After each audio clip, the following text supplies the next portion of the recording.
Hello everyone and welcome back to the Deep Blue. I am not there, rather, I am here. Oh, what the fuck? Hold on. The hell? Wait, huh? What happened to that? Wait, that was like... What happened, dude? Hold on. Ah, that's what happened. Oh, I know. Okay, hold up. I need to fix that. Okay, save that. Thank you very much. Okay, we should be okay now. Let me bring you guys back in. Yeah! Oh my god, what the fuck happened? That was so weird. I have no idea why it was like that, y'all. But welcome back to the Deep Blue. Everyone, welcome back. I am Noira, the sea fox who serves live talks on the rocks. And once again, thank you for your patience and waiting out for me. And it's good to see you all familiar people. Unfortunately, I have bad news. I don't know who the fuck was first. Because it's gone from chat for some reason. I'm not sure why. Maybe because I refreshed. Because my screen was like freezing up. OBS was also being a little bitch just now. So thus explaining a bit of tardiness that happened upon us here at the Deep Blue. But other than that, I heard chat saying that Kyle was the first here to be at the Deep Blue. So congratulations, Kyle, for being the first here at the Deep Blue. Congratulations. And I'm just gonna start mentioning whoever else I see here at the Deep Blue. I see that there's Jason, Wapper, Evan, Random Person, Tyrandus, Igazin, Discount Chatter, L, and Sly, and Jason. Wait, I already mentioned Jason. Pandalam, Magic Attacks, Lord Erdale, Valgray, Zoe, Ivergan, IVR. That's how I used to call you, right? IVR? Why am I coughing? Is it the dinner that I had? Moonero. I also see, who else I see here? Ariyashiki Shirayuki. And I like Cheese, our Drunk Scribe, and Nivis, and Jamie, and Gyrosan, Ghost of Mint, Shu. There's a lot of you guys today, goddamn. Lazy Asian, And did I miss anyone? A centipede is here as well. And Kurt, of course. Kurt is here. And what else do I see here? Nicolitses. There's so many of you guys today. Sasame. And Trix. And Bars. And yeah, that's everyone. Welcome back to the Deep Blue, everyone. Once again, if you are new here, let me reintroduce myself. I am Noira, the Sea Fox oneesan who serves live talks on the rocks. And today, I have whiskey, of course, which I'm always happy to indulge in at the end of the week. Well, Thursday is the end of the week here at the Deep Blue, right? You know, I just realized when I was setting up the stream earlier today on Twitch, I tagged the wrong game. The game was supposed to be Dispatch, right? But on Twitch, apparently there's like a non-2025 Dispatch. So the game on Twitch was like a Dispatch that I don't know what the fuck that game was. And how come none of you guys told me? None of you guys told me that I tagged the wrong game on Twitch side. Seriously, I just noticed when I was like changing the topic, the game for today to just chatting, and I'm like, what the fuck is this Dispatch? And with like Roblox looking characters, and I'm like, that's not the right Dispatch that I was supposed to have for yesterday. I guess none of you guys noticed it either. Hi there, Redbeard, and Hara, what's going on? Thank you for the hydrate. I'll drink some whiskey. Yeah, there's apparently like another game called Dispatch. Oh, that's good. Kind of strong, but good. Did I pour too much? Maybe. Sorry, I was like munching on ice just a tad. Welcome back to the Deep Blue, everyone. How are you guys doing? It is almost the end of the week. Today was a I took a day off today. I was kind of feeling shit, and I was like tired for some reason. No, honestly, I called in sick because Dispatch. I overtimed a little bit too much. So I actually, maybe that's why I'm coughing right now. I overtime a little bit too much. So I kind of, not gonna lie, I kind of predicted it because we still had a few episodes ahead. So a few days ago, I was like, can I have a sickie for this day? So I did have a sickie today, and I got to rest up a little bit, and thankfully I was allowed to do so. I still had to work from home though, but yeah, I chucked a sickie. And that's great because man, Dispatch was crazy. Dispatch was crazy. And even like throughout the whole day today, I was really tired for some reason. Honestly, it's not even like the lack of sleep. I think I just don't have it in me to kind of sleep late anymore. It like fucks over my whole day the next day. Either that or it's a skill issue and like this is me copiuming, maybe. Hi there, Sloth. We've all been a bit more tired than usual. Yeah. I mean, maybe that's just the effect of like going towards the end of the year, hey? Maybe it is. Maybe it's because we're like, oh, finally, we're almost done. You know, we're almost like at the end of 2025, the tail end of 2025. Maybe we deserve a little bit of rest. Maybe the holiday season is here. We get to have a few more days off, maybe very soon. Mayhaps that's the reason. But hey, yeah, nah, I still gotta go at it. Because of my trip a while back, I haven't really gotten, I didn't lodge in any like days off for like the holiday season much. So I just gotta get good. I gotta tank through the holiday season and do office work and shit like that. Anyway, let me sit down real quick. Hold on, let me sit down. Let me bring you guys to the shrine as I sit down. Did you guys notice something on YouTube? Did you guys know? Like prior to this, because I was like working from home today due to a supposed sickie, they didn't know I was playing Dispatch. But hold on, let me sync my model.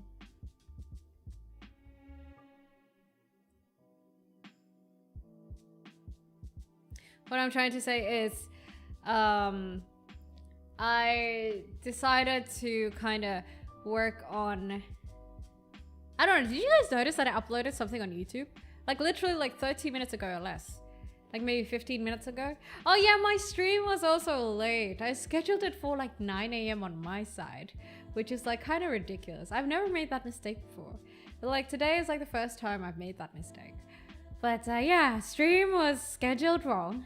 And also like a few minutes before stream, maybe 15 minutes before stream, I uploaded my cover, the cover that I haven't published for a while. I figured you might as well publish it before the end of the year, right? So after today's stream, after today's yap, we're going to send you guys over to the premiere of the cover that I have up on YouTube. Yeah.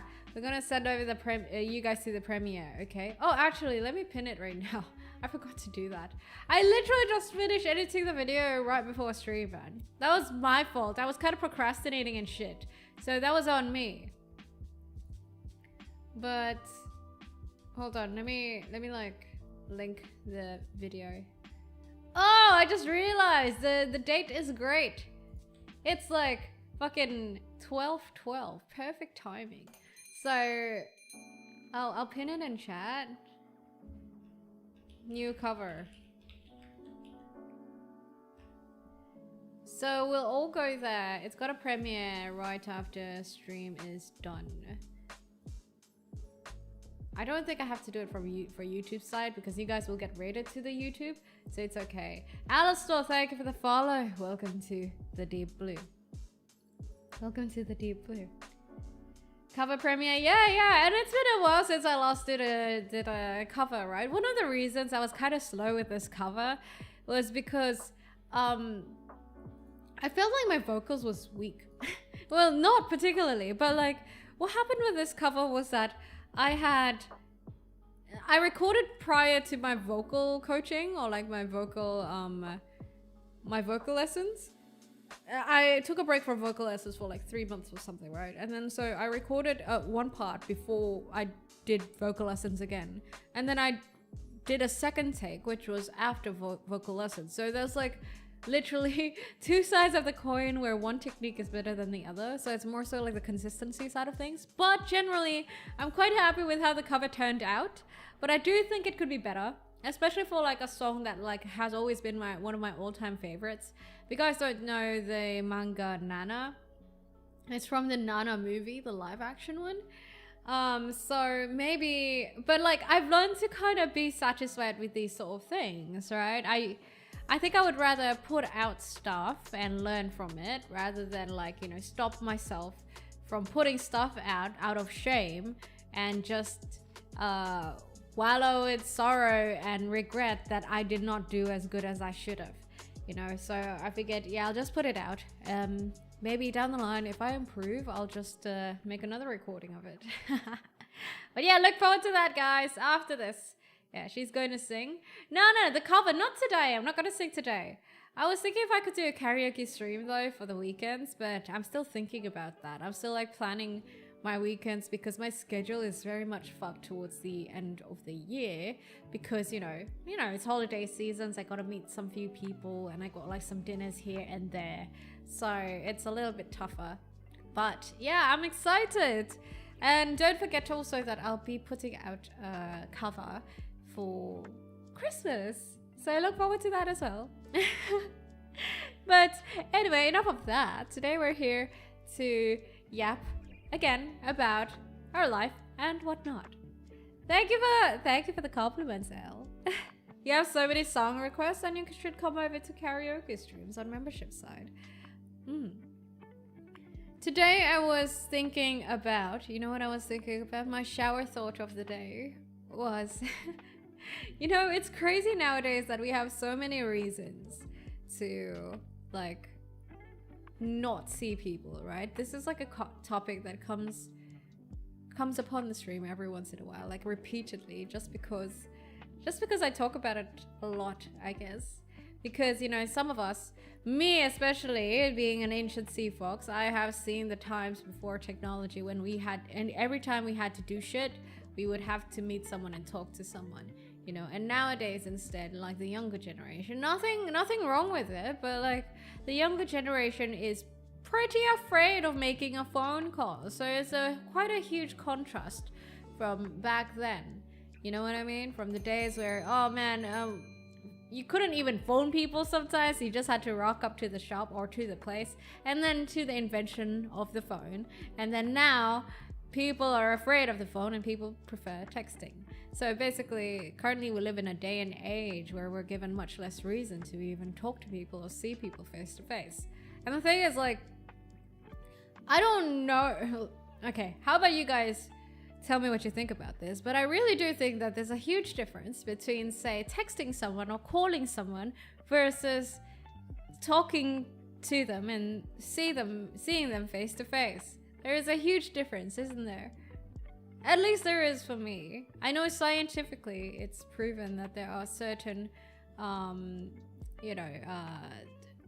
chemicals that are shot when you see someone face to face, such as you have more potential for serotonin and stuff like that, which you don't really get through a screen or like through a phone call, right? So very different when it comes to seeing someone face to face. Human Max, thank you for the follow. Welcome to the Deep Blue. But yeah, my point is that we're given so much less reasons to see someone face to face. For example, when you had to rent out movies back in the days, you know, you go to Blockbuster and then you happen upon the cashier, or maybe you might happen upon a stranger where you ask for recommendations and be like, hey, what do you reckon is a good movie to rent out, or something like that, you know? Or back then when you were looking for new music for like your vinyl records or something, you could like be talking to a stranger. You had more reasons to find serendipitous, I can say the word, serendipitous reasons to kind of interact with humans face to face, which is nowadays it is the reverse. We're given much less reasons to do so because you have delivery food services where you don't even have to meet the person, and you can basically, there's a lot of convenience that kind of doesn't give us or deters us from having to see people face to face. And my argument or my point is that it is kind of bad. It's kind of bad in a sense that, you know, I know it is like a technological advancement and it is just the trend of how it is nowadays, but is it going to cost us as a humanity, you know, as a civilization? That's my shower thought. That's my extended shower thought. I've been thinking about it actually for the whole week. I wanted to make a video about it actually by the end of the week for the weekends, but I haven't really wrapped my complete thoughts around it. Sorry, let me catch up with chat. Sorry, I yapped so much. Spend more time consuming stuff on the internet, like games and movies and other stuff, media in general. Presents. Prefer texting because I don't have a set sleep schedule. I'll absolutely call them back when I wake. Yeah, but I mean, the thing is, like, you can't really argue against the point that, you know, there is good that comes from... No, I wouldn't say there is good, but I would say that there's just a huge difference between, like, meeting someone face to face versus, oh, I should pop my whiskey hand out. I forgot about that. I forgot that I have that. There's a big difference between meeting someone face to face and interacting with someone face to face versus via a screen. And the thing is, like, I noticed, like, speaking with some people, they think that it's the same thing. They think that, oh yeah, I have online friends is the same as, okay, you going out and talking with someone face to face. I mean, I understand that sometimes it's easier to make friends online, and sometimes you might be able to find your tribe easier online, but I think it's kind of... You shouldn't be comparing them like that, I think.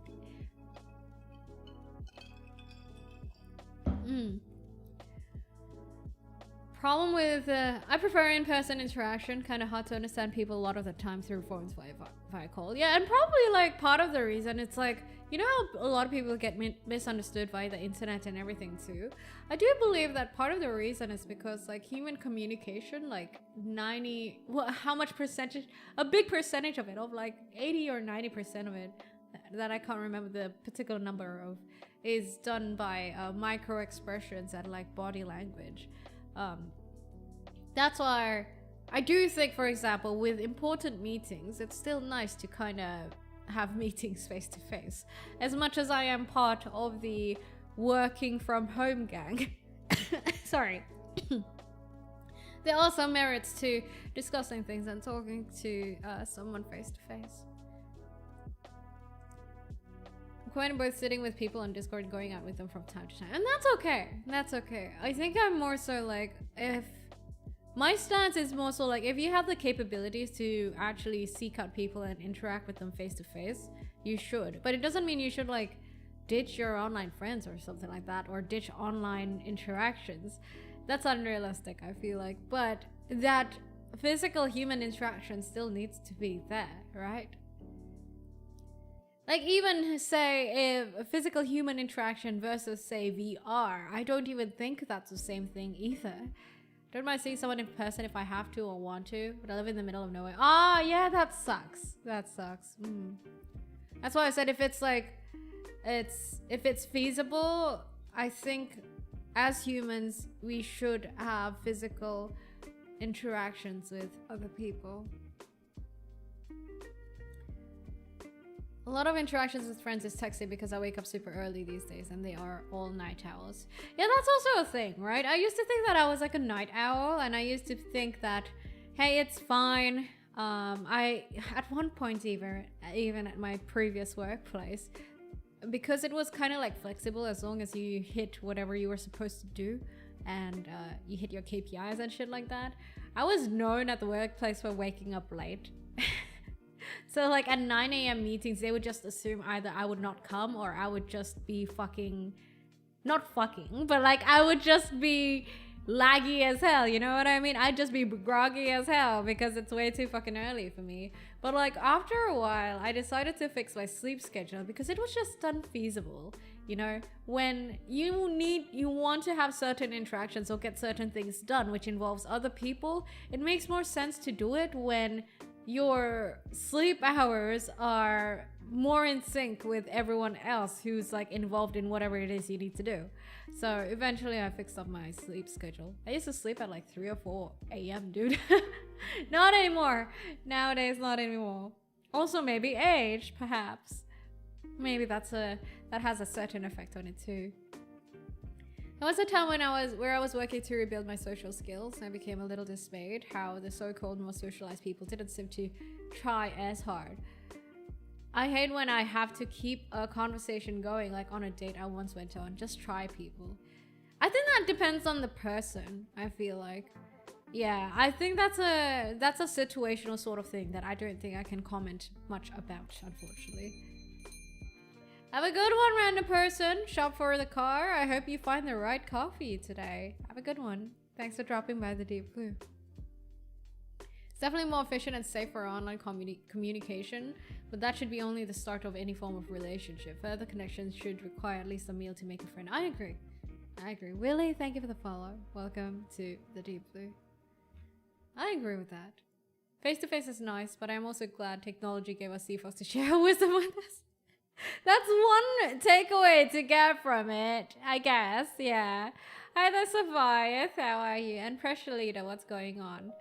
I invited my friend to meet this Tuesday. He brought ice cream and we were watching a movie. And damn, I always realize it's so nice that you can see your friend in front of you, right? Right? Especially when you travel. Like, I mentioned this before, but like when you travel, at least for me, I have more of a tendency to talk to strangers. Probably because of somewhere at the back of my head, it's like, oh, I'm a tourist here. Nobody knows me, so I'll take my chances. So I get more spurred on to kind of talk to strangers and not give a fuck, I guess.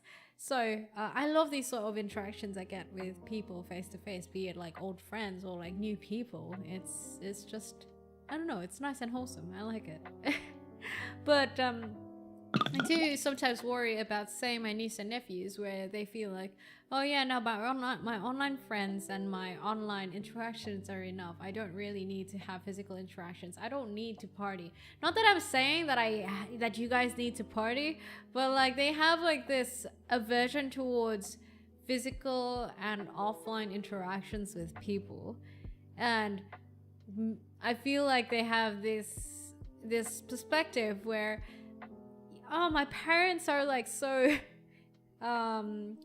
ancient. They don't understand that online interactions are enough. You know, that's like the sort of vibe that I often get from like my niece and nephews or like some of the younger generation. Or maybe it's just the younger people that I have been meeting. But that's what I have been noticing. I don't know if you guys can relate to that.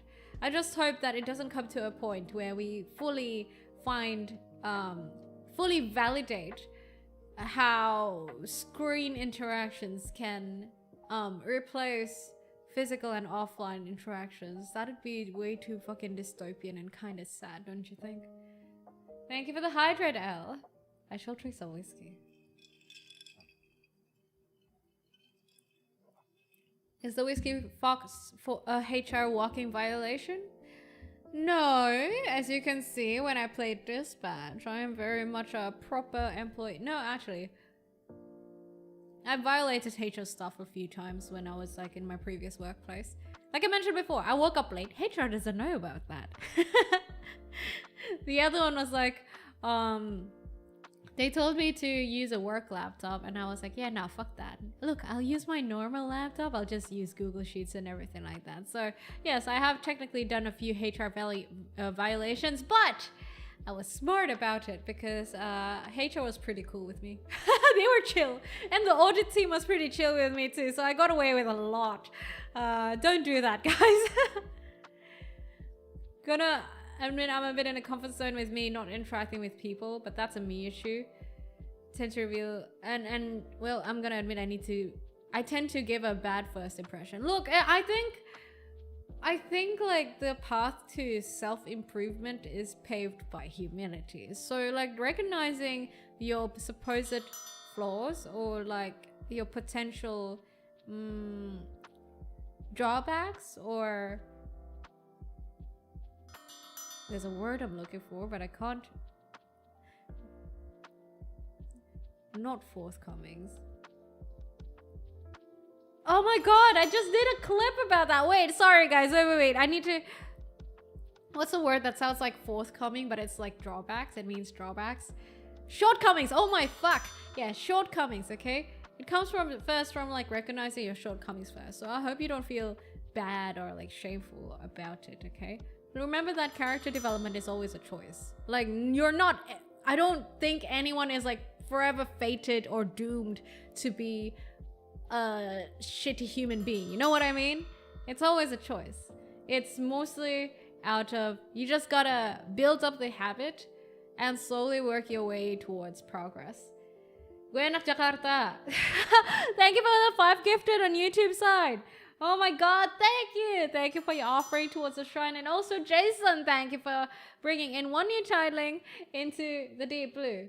Thank you, both of y'all, for bringing 6 of total titlings into the deep blue. 6 of us is indeed, guys. Thank you. Thank you for your generosity. Gue anak Jakarta. And Jason for gifting over to Mythos' side.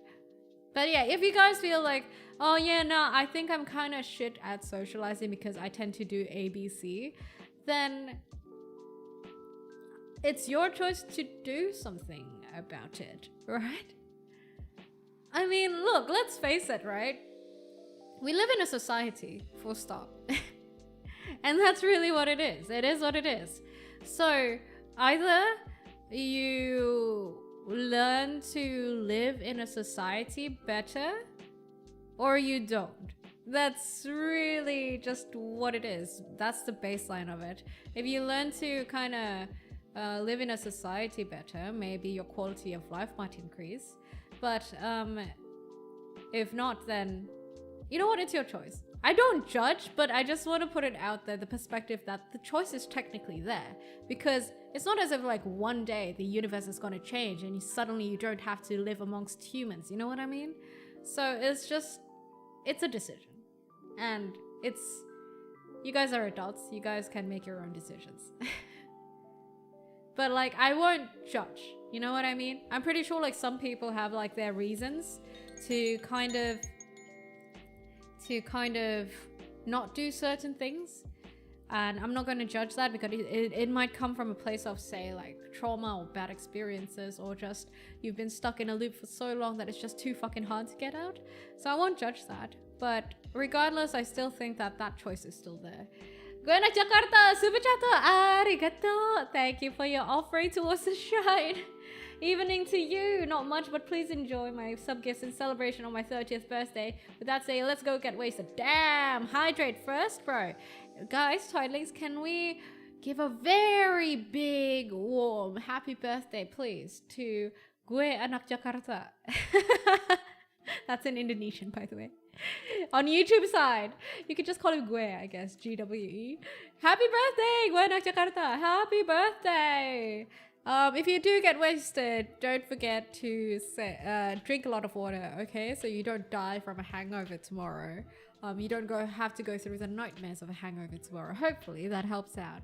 But happy birthday to you. Happy birthday. Sorry, let me catch up with chat.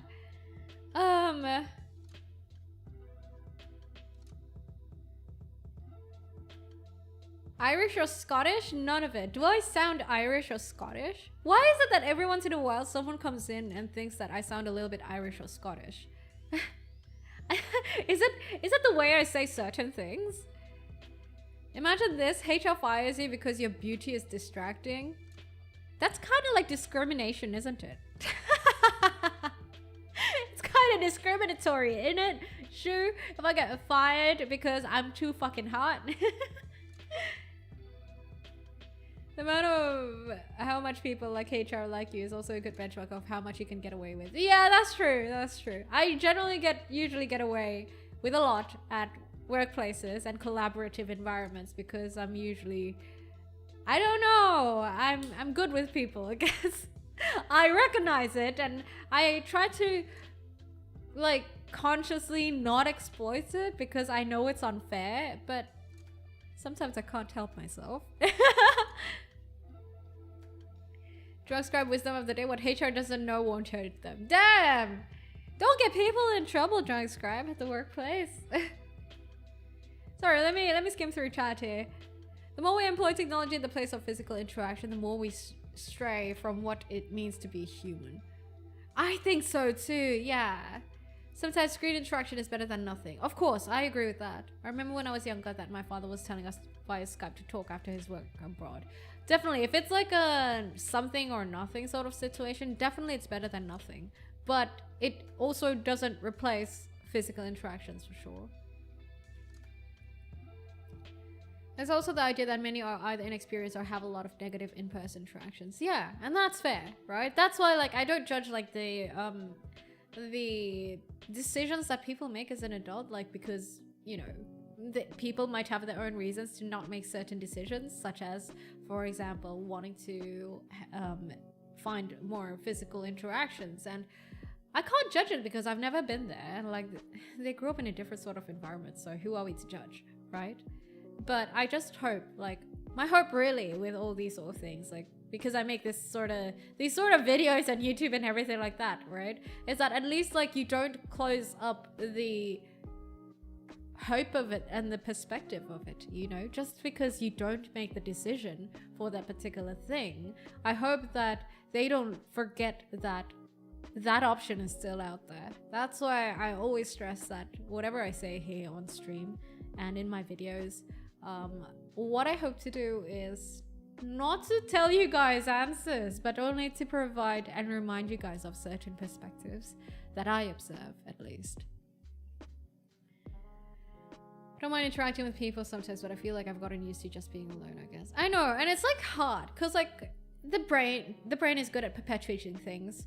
The brain is a habitual creature, right? The more you do something, the more your brain gets comfortable with it, and then the more fickle it is for your brain to change. And it's the same thing with, say, socializing or like procrastinating, right? Basically, you know what they say, skill issue. It really is a skill issue. It's not that there's something wrong with you. It's just that your brain's not used to it, and you kind of gotta force it to make the first move to the point that it becomes more comfortable for you. It becomes more comfortable for your brain. So say if you procrastinate a lot and you want to start procrastinating less, then you gotta start procrastinating less to the point that your brain gets used to procrastinating less, and then eventually you will procrastinate less. Same thing with like socializing, you just gotta start. Same thing with being alone, you just gotta start. Trumpet, thank you for gifting a titling over on YouTube side. Thank you for bringing in one of us. Thank you, Trumpet. Oh, you mean whiskey? Oh, I thought you were talking about my accent because I swear some people have mentioned that like my accent sounds a little bit Irish or Scottish for some fucking reason. My whiskey is Japanese, so none of your options, Kaise. I like my whiskey Japanese. Once in a while, I do pick up like Irish whiskey, but mostly for day-to-day drinking, I go with Japanese. I'd fire you because your eyes are too fucking hot. That's unfair, dude. What the fuck? What if I go into work with blindfolds like Satoru Gojo? How's that? And then when I need to get my way, I'll just give a little peek of my blindfolds. Is that if that's how it is? A la Satoru Gojo.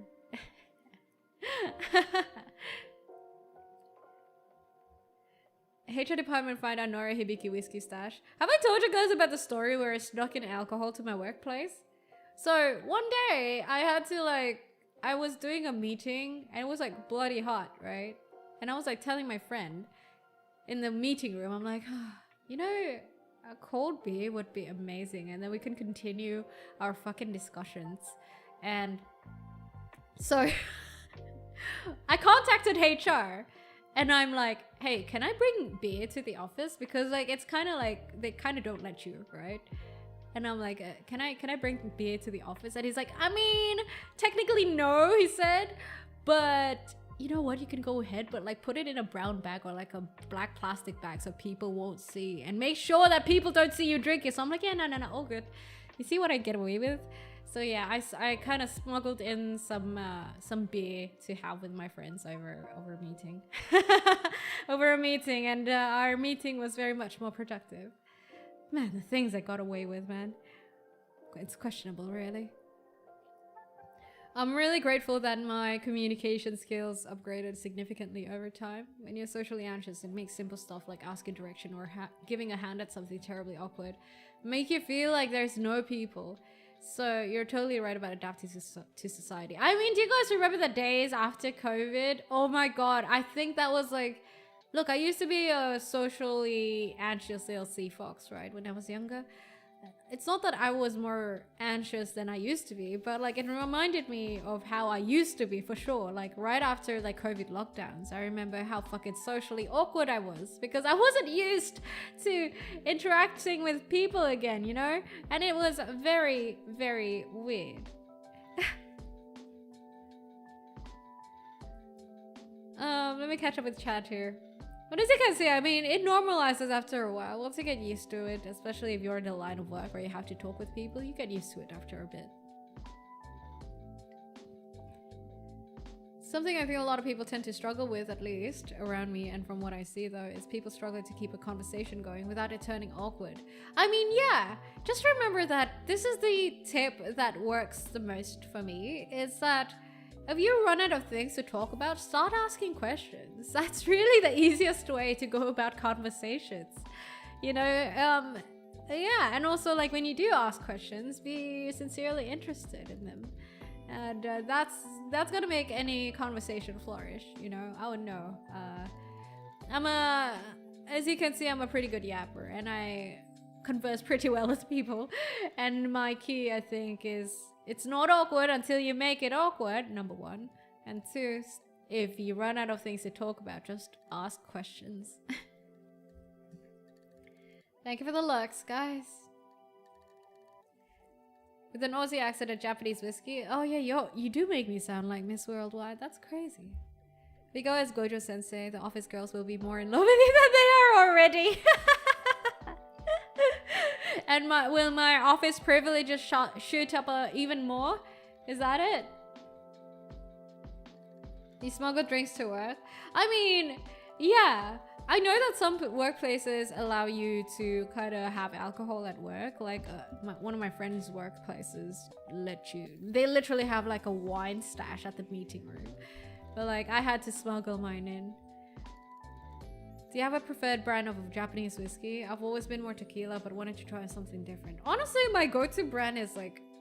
I really like the Suntory Aoi that I had a while back. That was pretty good. If not, like Hibiki Harmony is quite great. Or like what I'm having right now is Toki whiskey. What was it? Suntory? Or yeah, I think it was Suntory. It's pretty good as well. But I remember specifically liking Suntory's Aoi whiskey, which was more of a chill sort of drink, you know, it's something that I can drink every day. It's a good price too. Smuggling in a normal Friday breakfast in Bavaria. What's a normal Friday breakfast in Bavaria? Like, what is its contents? At my old workplace, some people stash their own alcoholic beverages in the office fridge. Someone's even prepared the stainless steel cooling cubes. Oh my god, dude. So one time I remember talking about that reminded me, a friend of mine, a lady friend of mine, so I went out to have drinks with like a group of friends, right? And this friend of mine, my female friend, just got home from like work. She works in like consultancy, in like VC consultancy and everything like that. You can imagine the stress. And she came in and we met at a bar. She came in and she took a swig from her little stainless canister, and I'm like, is that what I think it is? Like, yeah, it is. But like, I tell my office that it's water, but it's not. And I'm like, what the fuck? What are you, a fucking cowboy? What the hell? So she just brings a fucking sealed canister of alcohol whenever it's a stressful day at work. And I'm like, Jesus, you're like mere inches away from being an alcoholic, girl. But she has staved off of it now, and she's actually pregnant now. So she does not drink anymore. You're a hella good yapper and a hella great drinker. Ah, thank you, dude. Thank you.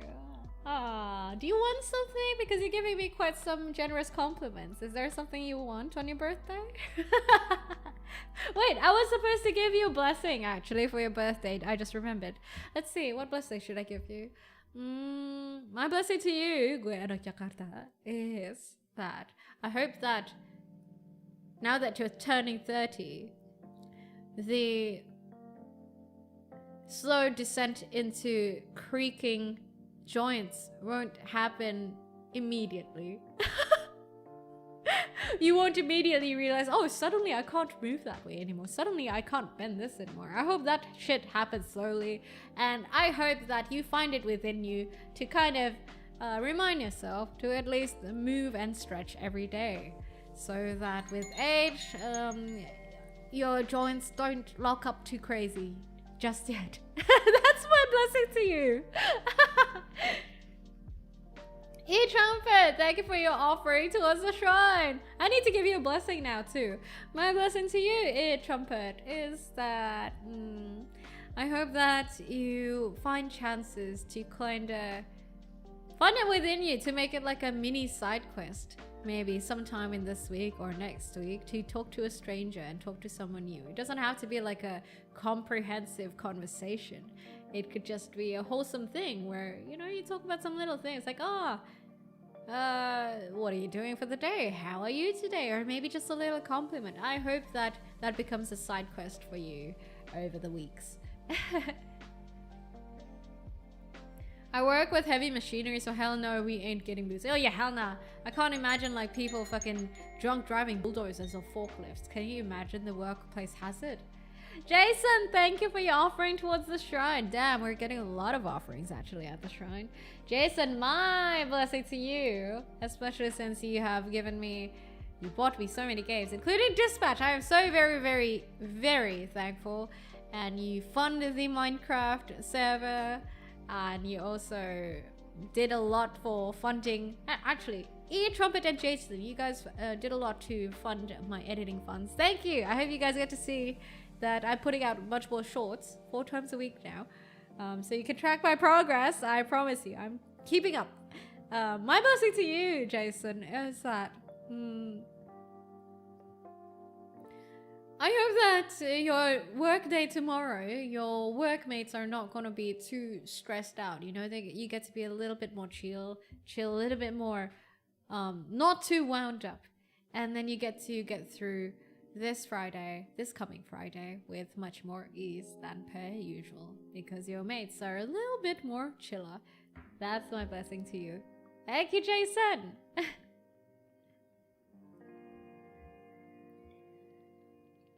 Office girl, please Noira, just one date. Wow, is that what you think of me?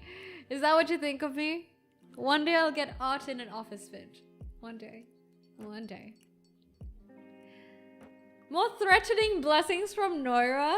What do you mean threatening blessings? It's a wholesome blessing. Talking about side quests, right? I mentioned before that I was watching this video where this guy like gamified his fucking life. Just like how, you know, I used to make it, I used to gamify my mornings where I was like, okay, what are my dailies today? So I gamified my to-do list. But the problem with that is that if I considered the things, my daily chores as dailies, the thing is like, I'm really bad with doing dailies when it comes to games. So it didn't really help with me. But for you guys who are really good with doing like committing to quests and committing to dailies and these sort of things, consider maybe the benefits of gamifying your life. Like consider like, oh, me having to take my vitamins and stretching, that is my dailies. Okay, those are things that are my dailies, so I gotta be sure to do it. And also like add some little interesting quest per day, you know, such as the guy that I watched, I don't even remember what the video's title was. Like he made it his quest, his like he had like dynamic quests or like varying quests, right? Like for example, for one day he could be like, okay, my quest for today is that I want to talk to this stranger. So apparently according to him, the key is to be able to see the world in a light where it's like you're seeking adventures such as that you can package as quests, such as if you see someone at the coffee shop, you know, and they're lining behind you, maybe you can make it your quest to buy them a coffee and make their day. Or like maybe if you see someone having trouble crossing the road, maybe you can make it your quest to help them out. These sort of things. So it starts from seeing the world from a sense of adventure and wonder, and you know, with a lot of potential new things you can try, and then you make it your quest to do these new things. Yeah, solo leveling type of shit. So maybe consider that. I mean, I inadvertently already do these things without gamifying my life like that, but yeah, I don't know how, but I did used to make it more of a deliberate thing. Nowadays I think it comes a little bit more naturally to me.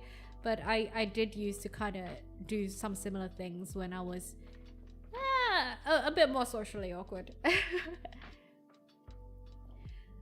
What chat did I miss? Did I misjudge you? Does that mean you would have said yes to a date? Depends. It depends where and when and what are we drinking. I'm drinking a mojito cocktail. It tastes sharp because of the white rum, and then it feels refreshing. Any mojito I've had, none of them taste too sharp to me. If you're talking about a Long Island tea, then that's a different story. But mostly I feel like mojitos feel more of like a refreshing sort of drink. Hey, I love mojitos. As you can see, my color scheme screams mojito as well. Arigato. Thank you for your offering towards the shrine once again. Not even giving out quests like an RPG NPC. Yeah. But the true quest giver is actually Ayo I Like Cheese, who is our drunk scribe. If you guys come over to our subreddit, did you guys know that our drunk scribe gives out quests from the basement? What is your latest quest, our drunk scribe? If you are here, drunk scribe, what quest do you have for the deep blue? Gamer mindset indeed. Making stuff into side quests makes getting it done easier now. If only I could find out where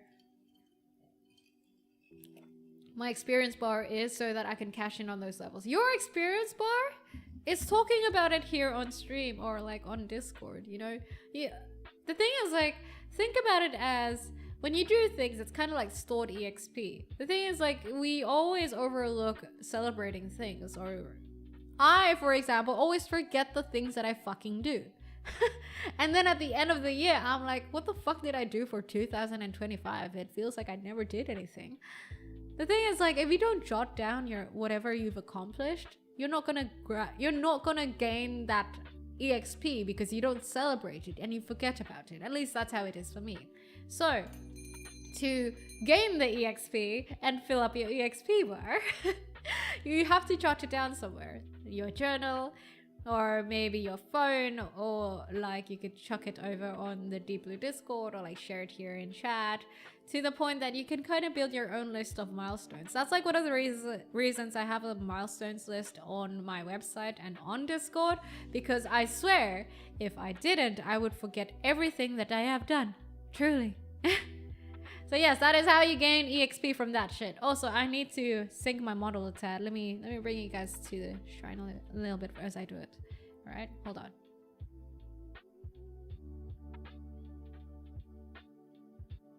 Okay, my bad. It was like desyncing for a tad. Blue Flame, thank you for the follow. Welcome to the Deep Blue. Do you see you as all business outside of streaming? No, outside of work. I literally keep business only at work. But that comes with a caveat. It means that I don't really befriend my colleagues. I'm that sort of person. I was like talking with 3D Son about it, right? How I find team bonding exercises and shit like that awkward. I don't like them when it comes to the workplace. And then I realized that I just really like keeping certain things like compartmentalized, you know? If it's a workplace and I need to work well, then I prefer my colleagues just staying as workmates. We can hang out as friends outside of work, but like that's strictly outside of work if we got to, but also we don't have to. I can have colleagues and friends and they could be like two separate groups of people. You know what I mean? So that's how I am. I compartmentalize a lot. How I am in front of my family, in front of my friends, how I am on stream technically is similar to how I am in front of friends. But yeah, work and non-work situation, very different. Can I ask questions or topics for discussion on this stream? Of course you can. I was hooked on Wuthering Waves for a while and started stressing about getting my dailies and weeklies done. Been on hiatus from it for 6 months now. You know how I really love Where Winds Meet? I have not been doing the dailies at all. And you know what? I feel free. I really don't think that I can commit to games such as that right now. You know, the kind of games where you have to log in every day. Like how I used to... The most that I did was for like Uma Musume. I logged in every day and tried to get like 7 million fans a week. But then I burnt out after a month. I was like, nah, fuck this game, and then I quit. I don't have the energy anymore. Hi there, Emil! How are you today? How did you make such an amazing looking website? Squarespace. Fuck, I'm not even sponsored. Can you guys ask me that again when I'm actually sponsored? Shit. Damn, now I'm just promoting it just cause now. But yeah, ask me that again when I'm sponsored, alright? But yeah, I use Squarespace. It's a pretty easy thing to use. There are lots of websites out there that you can use to build a website. You don't have to be a fucking programmer or coder or learn Bootstrap or like PHP or anything like that. There's a lot of like no-code tools you can use to build websites nowadays. It's nice. The Deep Blue is now a traveler's hub, I guess. I mean, it always has been, right? I mean, it's a bar. People come and go, and we hear different stories from different sides of the world, so it kind of is. The daily quest for the day is to look at a fruit and appreciate its origins. Ponder photosynthesis. I love that. I love that, cheese. Yeah, that's your quest of the day. Tidlings, listen to the drunk scribe. CJ Deadpool, thank you for 21 months of being a tidling here at the Deep Blue. Thank you. How are you, CJ Deadpool, our dear, dear janitor? Hi there, Jackson. How are you, Jackson? I'm still waiting to earn my farming achievement. Waiting for my Carolina Reaper seeds to sprout. Why are you growing Carolina Reapers? Fuck. That's crazy. So it's basically rewarding yourself in a more entertaining manner by changing the perspective of usual and normal things that happen. Somehow I think that of that in a way, my day-to-day life feels more pleasing. Yeah, I mean, think about it. I think, who was it that used to say it? I can't remember. Some guy who got chucked into prison had this saying where you can't control what's around you and what happens to you. This is a guy who was like chucked into prison and spent his life in prison. He wrote this in his journal.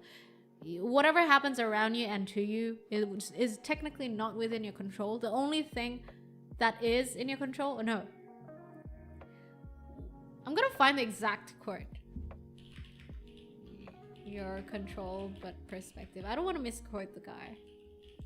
Let's see if I can Google the quote of it.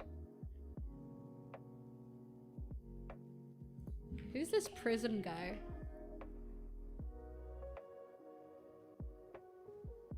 I can't find it. But anyway, you know what? I'll TLDR it. The TLDR is basically, he said that what happens to you and what happens around you is not within your control. What you have in control is how you see things and your perspective and how you react to things. That is one thing that is definitely within your control. So yeah, think about that. I mean, to be fair, like even our actions are sometimes not always in our control because, well, we have emotions sometimes. I'm overriding it. But that's why it's ever more so important to find the awareness and wisdom to kind of wrestle with your emotions and make peace with it and learn how it works so that you have more of a way to kind of decide how you want to react to things and decide how you want to feel your feelings and make meaning and derive meaning out of those feelings you feel. Oh, I sound so fucking wise.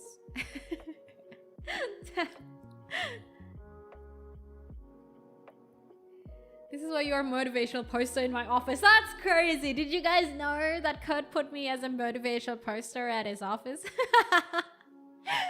That is so wild. Maybe I'm just a miserable prick, but I've never really cared to celebrate things in general. I just move on to the next thing. It's not being miserable. It's just like out of habit. I'm the same, Sly. But think about it. Technically, if you think about it this way, what's there to fucking lose when you celebrate? It's not as if it costs anything, you know? You can choose to celebrate stuff without it having to cost anything.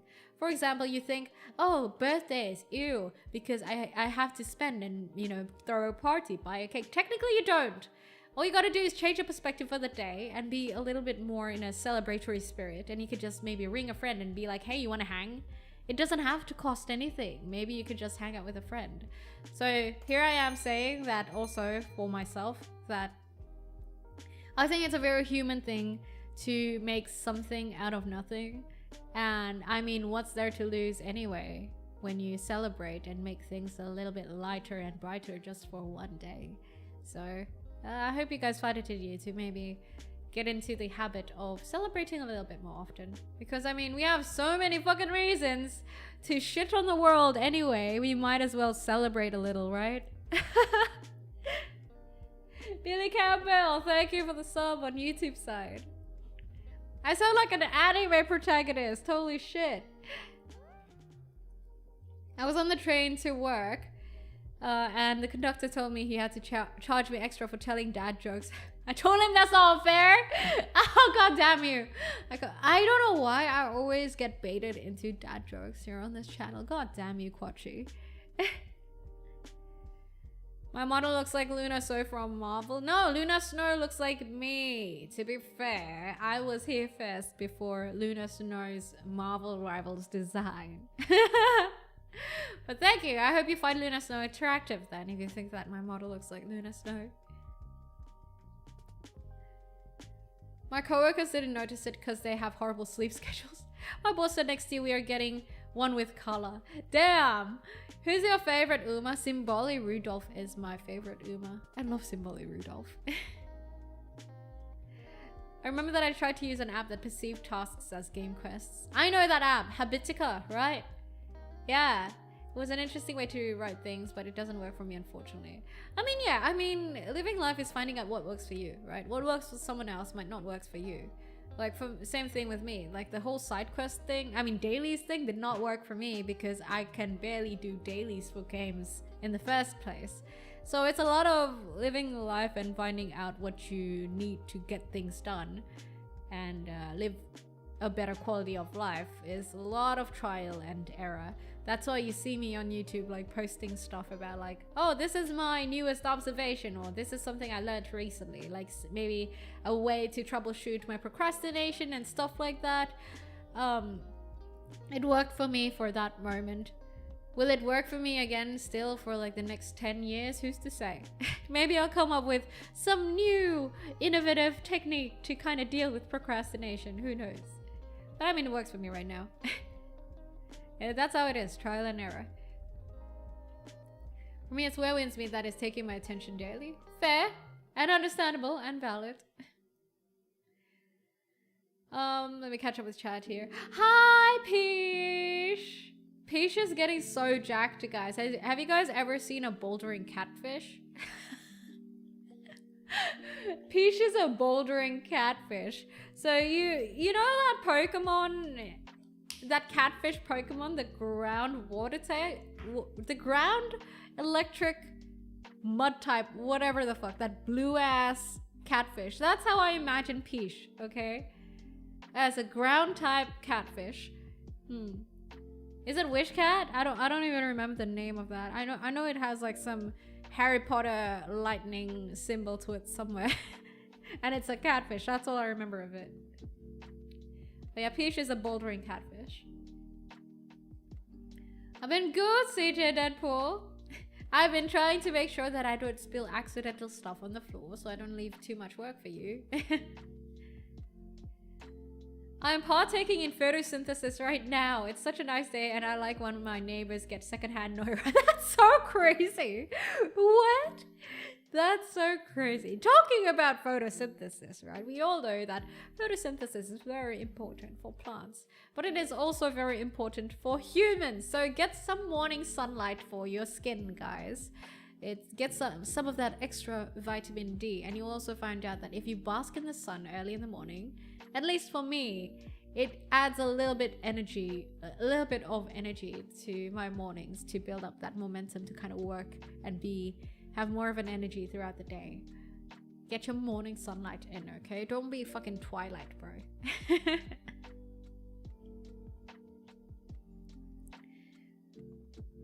I miss out on so much chat. Ugh, oh my god.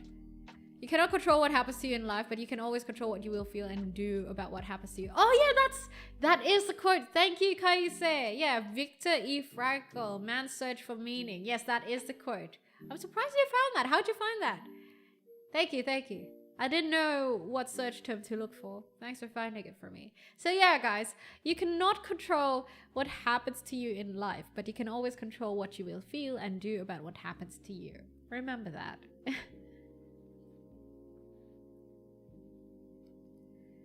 Lane has to be missing the first 30 minutes of stream. No, nothing wrong with that. Otis smacked me because he wanted to play. Otis is so cute. But hey, at least you're fresh up in the morning, Jackson. Wish I had an Irish coffee this morning. What are you having, Airmail, for this morning?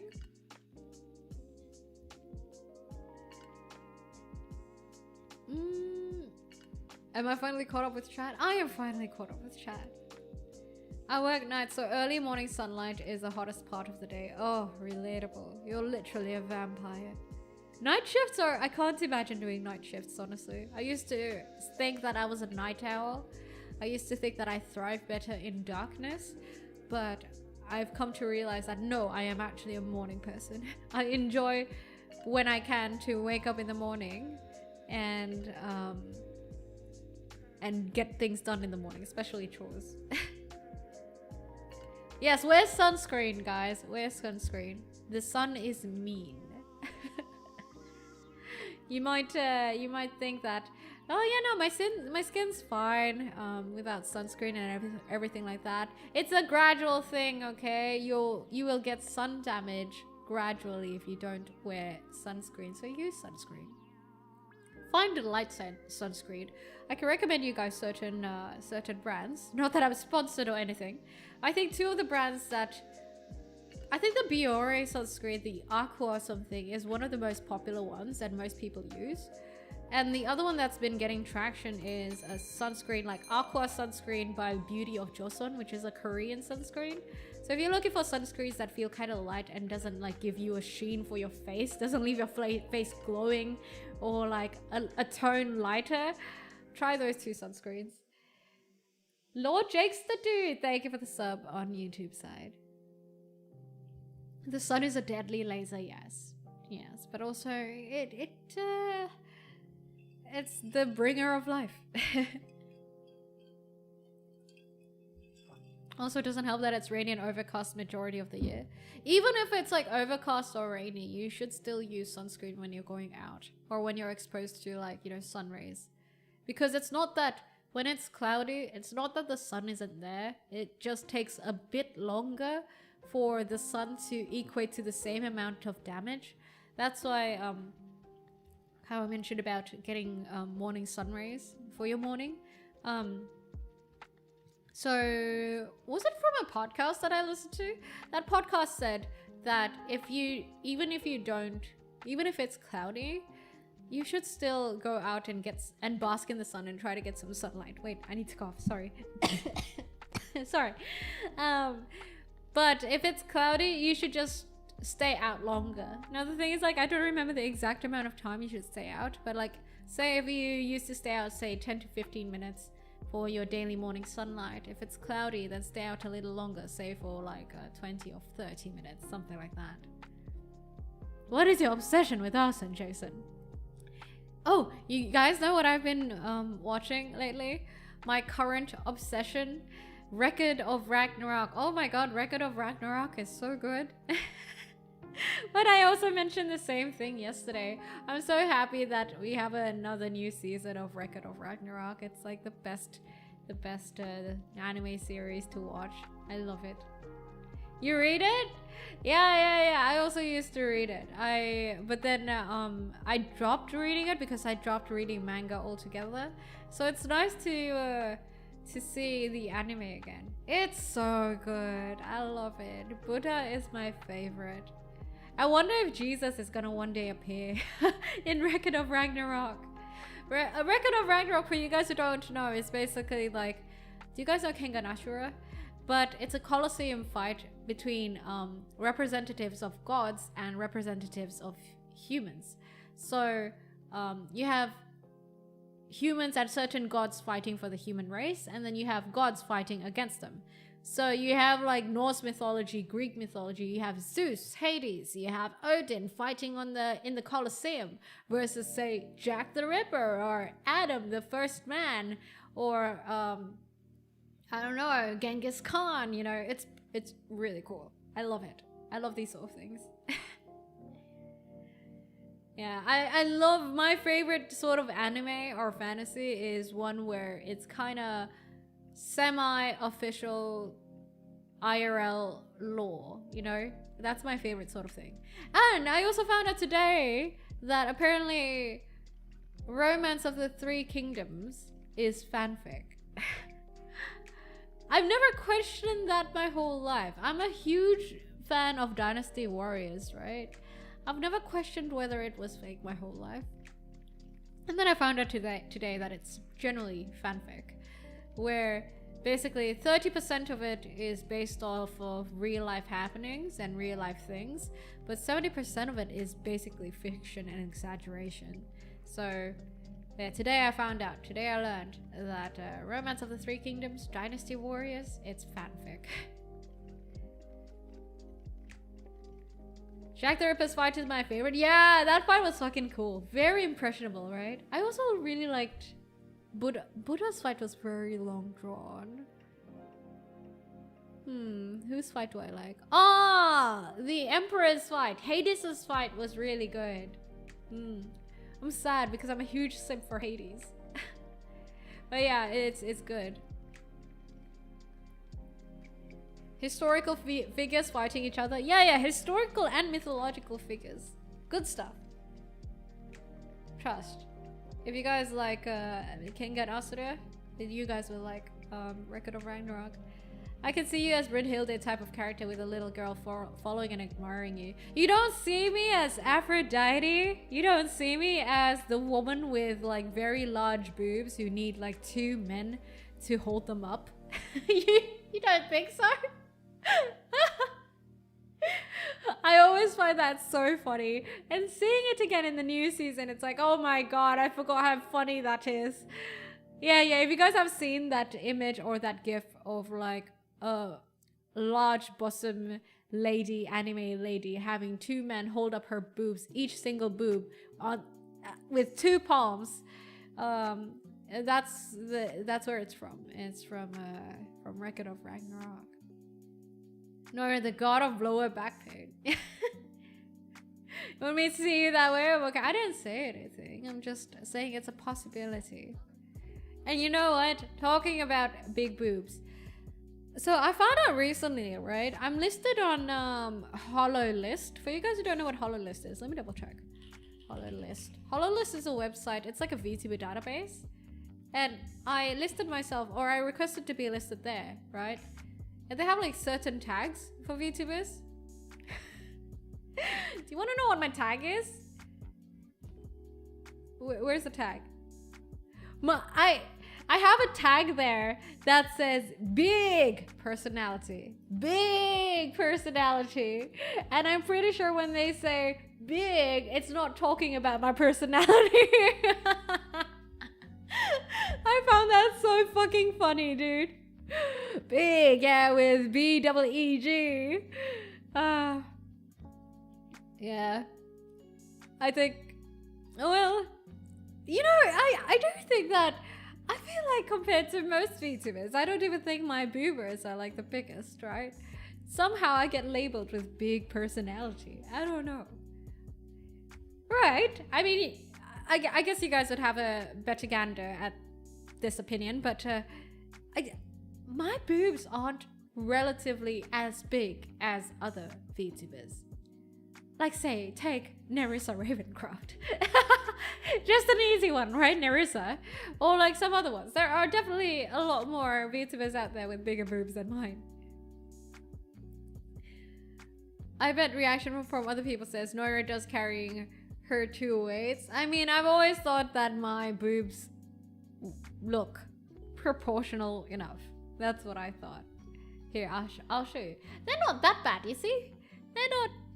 They're not too big. I think they're proportional enough. Wait, I lost my chat window. They're not crony big. Yeah, I mean, yeah, but that's why I think it's interesting that I got the label of big personality, right? Honestly, I believe your personality is bigger than your cup size. That says a lot. that says a lot. That's crazy. You know what? I appreciate that. Thank you. Thank you. You certainly have a lot of talent up front. I'll see myself out now. I mean, that's good. I mean, I have an airbag, right? So if I'm ever in like some sort of crash, I'll be okay. I have decent safety measures to keep me safe.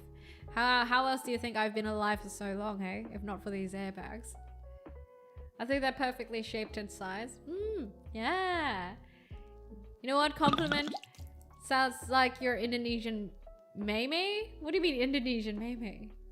Are you saying like Mei like in Mandarin where it means little sister, or like are we talking about someone who's named Mei? Noira takes 0 damage from head-on collision. Yeah. yeah. That's how it is. Oh, Mei from Jujutsu Kaisen. Right. You don't think that, you know, I've always, okay, here's a little secret. When I try to get an artist to do an art of me, and I try to give them a vibe without sending them videos of me, I give them Jujutsu Kaisen Shoko. You know the doctor?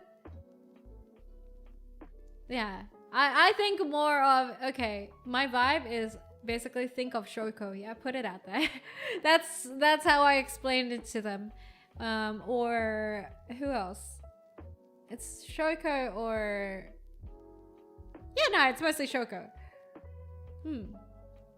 Shoko, and also a little bit of combination with, you know, the Bocce the Rock, bassist oneesan, the one who always gets drunk.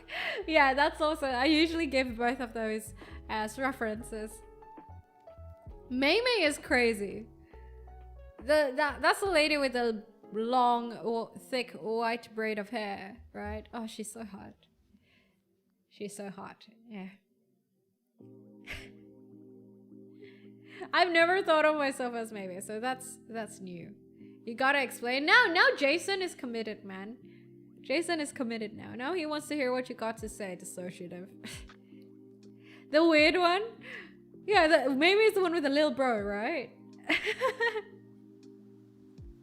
Talking about Jujutsu Kaisen, I feel like I recently made like such a fire tweet, but like it didn't really get that many views. I don't know why it did. I felt like that tweet was so fucking fire, right? I don't know how many of you guys saw it on Twitter, but basically someone was tweeted that Gojo won like #2, like got second place for being the most popular guy in 2025, like the most popular anime character in 2025, most popular male, I think, in 2025. And I quote retweeted that shit, and I was like, oh, he's only second because his potential got halved. And I thought that was so fire, but it did not get any attention. And I'm like, bro, I was so funny. What the fuck? Dude, why? I was so fucking funny. Well, it is what it is. Maybe I'm not as funny as I think. It was funny, thank you. Thank you for giving me some validation. Apparently Twitter doesn't think so. I can't remember who was actually first though. I wonder who won the first of the popularity contest. How are you, Meepox? You saw it? Ah, yeah. I think some of you guys who are a little bit more active on Twitter saw it, I guess. Yeah. I was sad. Sometimes I feel like I make the funniest fucking tweet only to get hit with reality where people on Twitter don't fucking care about what the fuck I tweet about. You know, such is the harshness of life. It is what it is.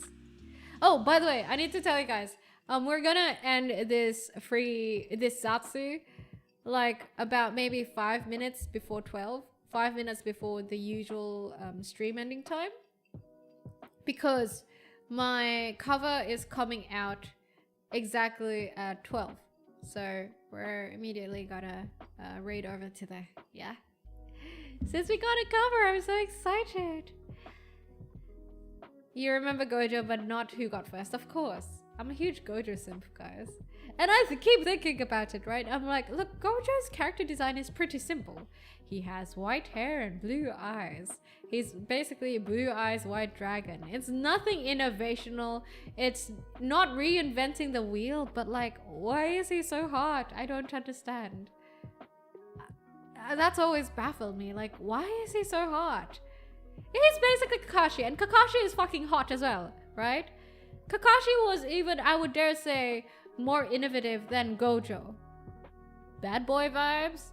There are a lot of characters with bad boy vibes though. Oh nah, bratty bad boy vibes.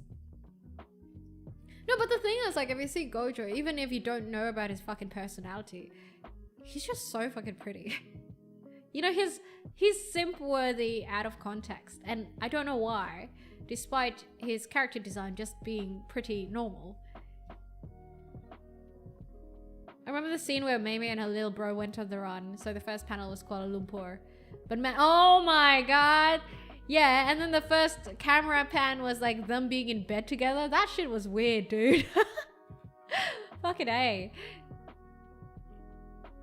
Probably his pretty eyes and easy confidence. Maybe. Sassy voice? Maybe. We're talking about sassy voice. Recently, I have been having a huge crush on, I was gonna say Tengen, but no, it's Tengen's voice actor. What's his name? Who's the umbrella boy in Gachi Akuta? I know it's Tengen's voice actor, but I keep Engine.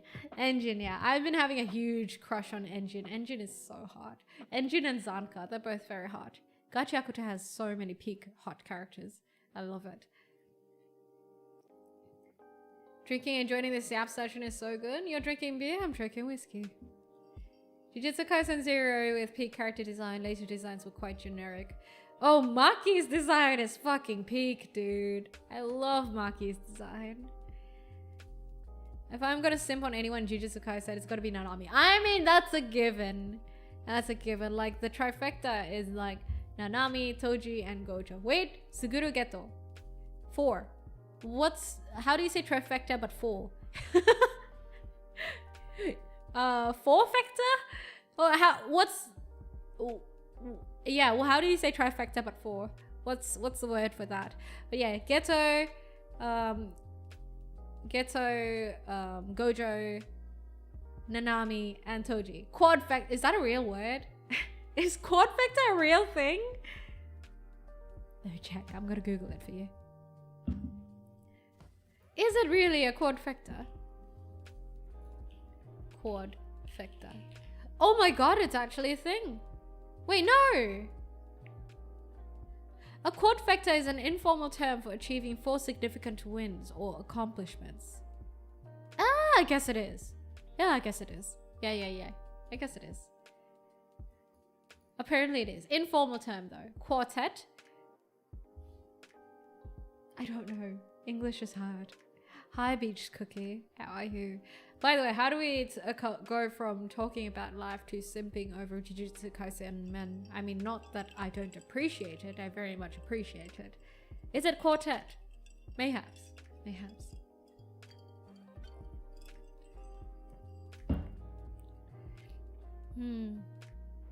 Yaps on Thursdays are always nice, eh? Welcome back, Scarly. How are you? What are you having for lunch today? Also, I saw someone asked whether I finished Dispatch today. I've finished Dispatched yet. English. I've finished Dispatch yet. I have, by the way. You can check out the VOD. The VOD that I have. I did it yesterday. Dispatch is so good. If you guys have not played Dispatch, please do play it. Sim squared if you are a math person. I've been in a happy mood lately because my closest friend got engaged. Ooh, congrats for your friend. No, that is cute. I hope all goes well for them, hey? Do they have a wedding date yet, or are they like taking it a little bit chill? What is life but simping over one person onto the next? Fair.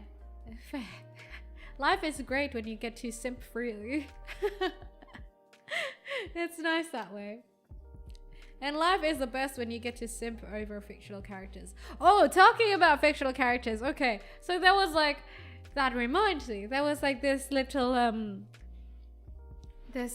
discussion or argument that was happening on Twitter that I came upon and ever so slightly skimmed over, where basically I think because character AI exists nowadays, or AI exists nowadays, and you can make AI roleplay as whatever the fuck you want. So people are saying that there's like a rising number of people who are using AI to roleplay with them and pretend that fictional characters are fucking parasocial as fuck with them, or like their boyfriends and stuff like that. You can even have these fictional characters call you, and then the AI just talks to you with an AI voice. And on one side, I think mostly on that tweet at least, people were like, this is so fucking dystopian and a little bit disturbing. This is gonna eventually make ripples and it's gonna fuck humanity over. That's basically the stance that I read. What do you guys think about that? Look, I'm a very simpy person as well, right? And I appreciate fan fiction and fictional romance and everything like that. But I play otome games. I cannot take Love and Deep Space though, that shit's too much. But I don't know if I'm bold or something, but I can't imagine myself doing that. I can't imagine role-playing with a fictional character like that. But I can I can kind of assume, I guess, how the person feels about it. The thing is, like, when you're young and you have hormones, it's nice to have those, you know, fluttering feelings inside that makes you feel all good, as if you're falling in love with someone or have a crush on someone, right? And when you have character AI and a fictional character in mind to kind of just constantly do that for you, it's nice. I get it. But also, on the flip side, personally, I think that it sets an unrealistic standard for real human beings who want to eventually romance you. I'm all for otome games and everything like that, but that is generally my stance on these sort of things with fiction. I think that it can kind of skews people's perception of what romance or love or like being in a relationship with someone can be like. Let me read chat. 15-minute break, but I'll be having turkey sandwich. Turkey sandwich! That sounds good. I've been craving turkey. Can you leave a little bit for the shrine, Scarling? A little bit of your turkey? Slow, so no date. Ah, I see. My longtime online friends, they announced their engagement a few days ago. Hey, congrats to your online friend. That's nice. And now I flirt with everyone. There's too much and it can honestly really hinder a person's growth or social skills. Yeah, there's that too. Real question. What do you... Wait, let me complete this. Wait, let me read that, actually. What do you think you should do if you like a person, you realize you have a pure, sincere motives, but you physically can't do anything and can't or don't know how to act because you feel that this person is out of your league? Work on yourself and wait for the... Fuck it, bro! Just... It's not awkward until you make it awkward, Sergio. If you like someone and you want to make a move, then... it's not awkward until you make it awkward. I mean, you do whatever the fuck you think you can do. You take her reaction as feedback and then you iterate on it accordingly. What's there to lose? I mean, sure, maybe shame and shit like that, but if you don't make mistakes, you're never gonna improve. How are you supposed to have growth if you don't know what to improve on, right? So just do it, man. Grimmy had a great stream yesterday. Also, look, if you fuck up, right? Sergio, just on that topic, if you fuck up and say it becomes awkward, nothing's gonna stop you from also attempting again later. So whether you do it later or now, I think it's a moot point when nothing's really stopping you from repeating your advance again if you want to later on. You know what I mean? Just do it, dude. Video about... Grimmy had a great stream yesterday reacting to video about AI-induced psychosis. Ah, yes, that's a thing too. Results of treating chatbots as a replacement of human interaction. That is a trending thing. I've also watched a video about that not too long ago. So I can fall in love with a wall of text. What if I was a wall of text? That was a mistake. This has been brought up for decades and no one listened to the warnings about potential dangers of such technology. It is. I mean, look, we have to make the distinction between like AI actually being helpful and the other parts of AI, other aspects of AI that aren't particularly helpful and if anything brings us closer to the doom of civilization and humanities, right? I think those are two separate things. AI can be great. For example, AI assisting in animation that say involves in syncing the character's mouth with like the voice acting, you know, tedious things that animators don't want to do so that they can do more creative things. Or say AI assisting in the medical field where you need like mathematical precision to get surgeries done and everything like that. Or AI also assisting in the medical field or research field where they can gather hundreds and thousands of data to assist the human who's trying to make a good conclusion and a good hypothesis out of their limited memory and needs some backup research and data from that AI. There's many good that AI can do, but there's also like a lot of unnecessary stuff that we're implementing AI to, like fucking AI art. Why? Bloody hells. Look, let me finish my sentiment about this because it's really sad. Before I read chat, yeah, sorry. We live in a world where even the food that we eat is already very much artificial, or there's already a lot of artificial stuff into the food that we eat and everything like that. And that's the food we have for our body, for our physicality, physiological needs. And already now we're also replacing the food that we have for our soul with AI, such as art and our creative things, the creative things that we feed to our soul. We're replacing that shit with AI. How much artificial do you want our fucking lives to be, man? But then at the same time, you also see the same trend where with the food that we eat, right? It's gotten artificial, and there's like a rising trend of people wanting to eat whole foods again, and observing the trends of basically just not having such artificialness when it comes to food. I think the same thing will happen with AI, where like non-artificial forms of soul food will start being food for the soul. I mean, will start being more appreciated down the line. Anyway, let me read chat. Sorry.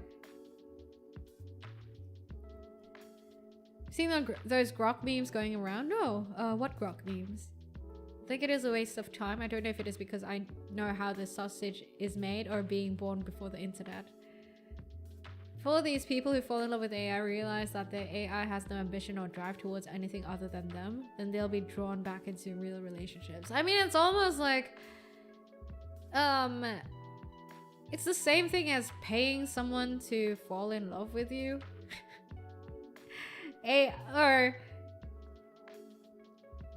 having a servant falling in love with you. That's what AI is. They follow your commands. Basically, a servant, except you're not really their boss, because their boss is like companies and everything like that. And their true objective, AI's true objective, is really just to fulfill their programming purpose. Their programmed purpose. Let me catch up with chat here. Viewer wall of text behind that beautiful personality and model all along. I do everything in my power to bring you to life. Damn, that's kind of romantic. That's kind of romantic, Shu. I think the most important thing is to learn to see yourself from the perspective of inferior compared to someone else. Wait, what? What are you talking about? What do you mean perspective of inferior? What does that mean? Were you talking about a different topic? Okay, I'm gonna scroll down to the very bottom of chat just so I can catch up. There is a strangely ubiquitous trend in AI helpers too. If the conversation leads a certain way, the AI will just agree with you. Yeah, it's called, there's a word for it. Oh, fuck me, I can't remember. There's a word for it. I can't remember. But... Fuck! There's a proper word for it. Let me look it up. Oh god, it's gonna haunt me if I don't.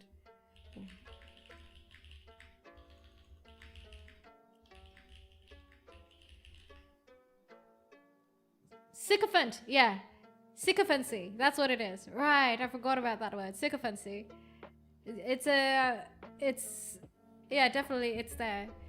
Because I mean, the purpose of AI, usually how AIs are programmed is that, oh, you need to follow whatever the client asks or like the user asks. And then these are like certain guidelines that you can follow. And, but the thing is, like, usually it really depends. Because I'm not technically an AI programmer or anything like that, I'm not gonna say anything that's like definitive. But as I know it, when it comes to AI programming, you program certain, like, say, SOPs or like standards of procedures for like how an AI should act, right? And that builds guidelines for them. But their ultimate goal is to say, depending on the AI, it might be you need to serve the human user as best as you can, and say like there's also like within the coding where it's like you shall not harm the human. But let's say that you make a request to the AI where it's like you need to fulfill your purpose in becoming the best security guard you can as an AI, for example, right? And then, but also in the coding it says you shall not harm the owner, or you shall not harm the boss of the company, or you. But then at one point there comes a situation where the only way the AI can be the best security guard they can be is by taking you out of the equation and hurting you. AI will prioritize their ultimate goal of fulfilling the first purpose, which is becoming the best security guard they can, and totally just overlook the other guides, the other programmed guidelines. That is generally how AI works, at least as of right now. The thing is, like, how AI programming goes is that when you first start AI programming and born the AI, birth the AI, you program certain things, but just how the programmers or like the people behind the AI don't really know how AI end up making up whatever conclusions they make and end up building the responses that they make. It's like you tell a child to do something, but you don't particularly know how their brain works to the point that why they end up learning how to do that thing. You know what I mean? It's kind of like that. At least the current state of AI. Anyway, I'll stop yapping about AI. We talk about AI so much, dude. But yeah, my general stance about AI is it can be used for good. I'm not gonna say, I think it's AI can be good and be very useful, right, for certain processes like I mentioned before. But also there are just like a lot of unnecessary implementations of AI right now, and I don't know why they're doing it. Even they're not particularly profitable endeavors. I don't know why that's happening. Maybe because some of the valuations are artificially bloated. Yes, there is that case too between corporations and everything like that. But yeah, that is my stance of AI. But I definitely don't think that AI should have any hand in like things that are just should be reserved for human creativity. You know what I mean? Just because you can doesn't mean you should. Like, why? Why, dude?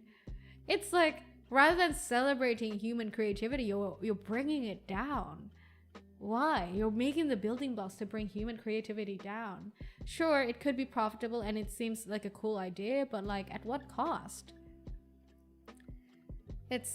You're diluting the human part of being human. It doesn't make sense to me. So even if like AI music can be good, and even if AI art can be good or will be fucking good and amazing and even better than a lot of artists, I don't fucking care. I would support it. Just because of that thought. I think it's the ethics side of me that thinks that I don't want to support such things, you know?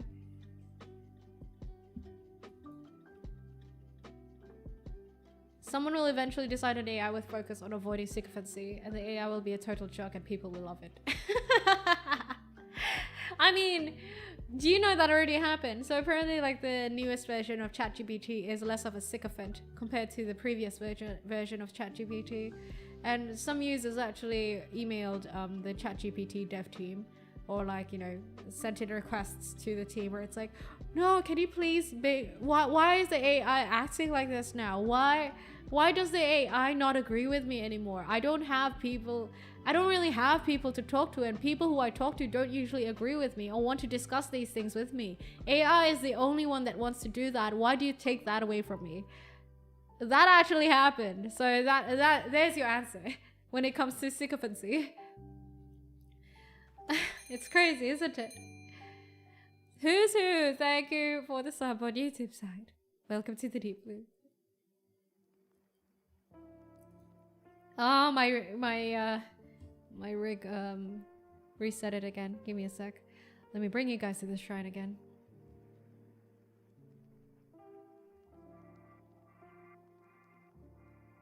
Alright. I don't know why it does that.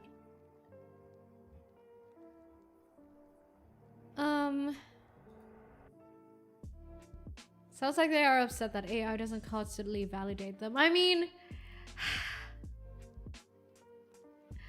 that's the thing. I feel like AI has a chance to like, you know, with how AI is right now, AI can give people reasons to not work on themselves or not retrospect and think that they're right just because of their sycophancy of potential, right?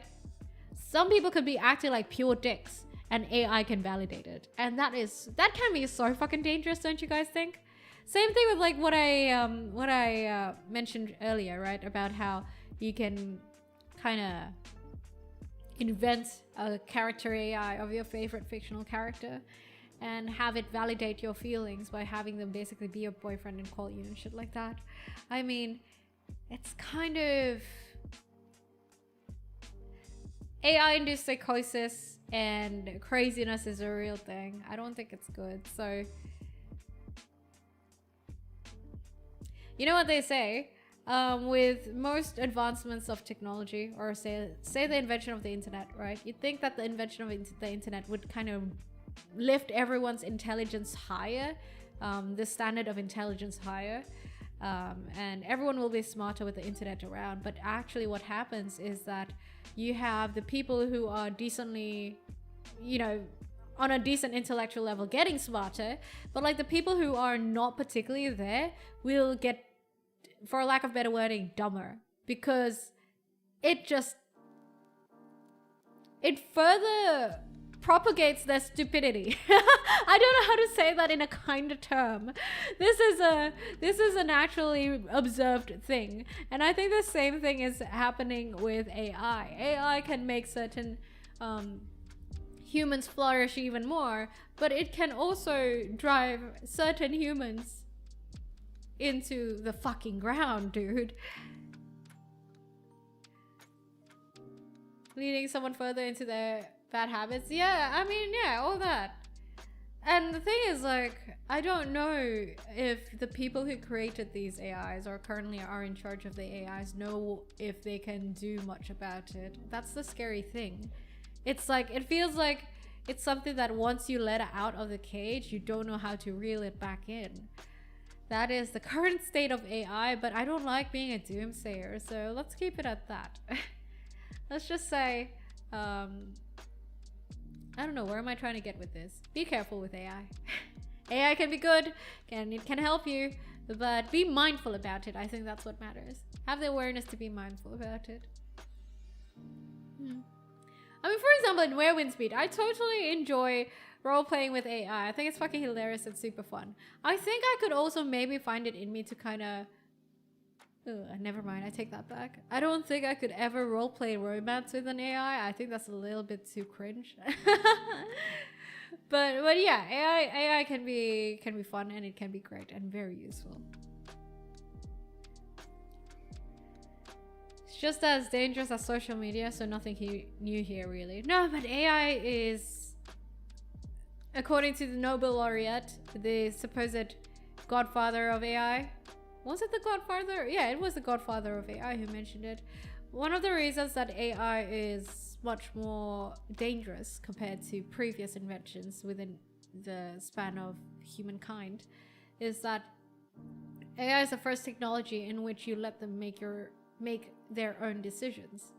You let them sometimes, in certain situations, be the judge, jury, and executioner. That's what makes it dangerous. And the thing is, like, with certain implementations, the people implementing it don't seem to realize that. They don't seem to see the dangers of it.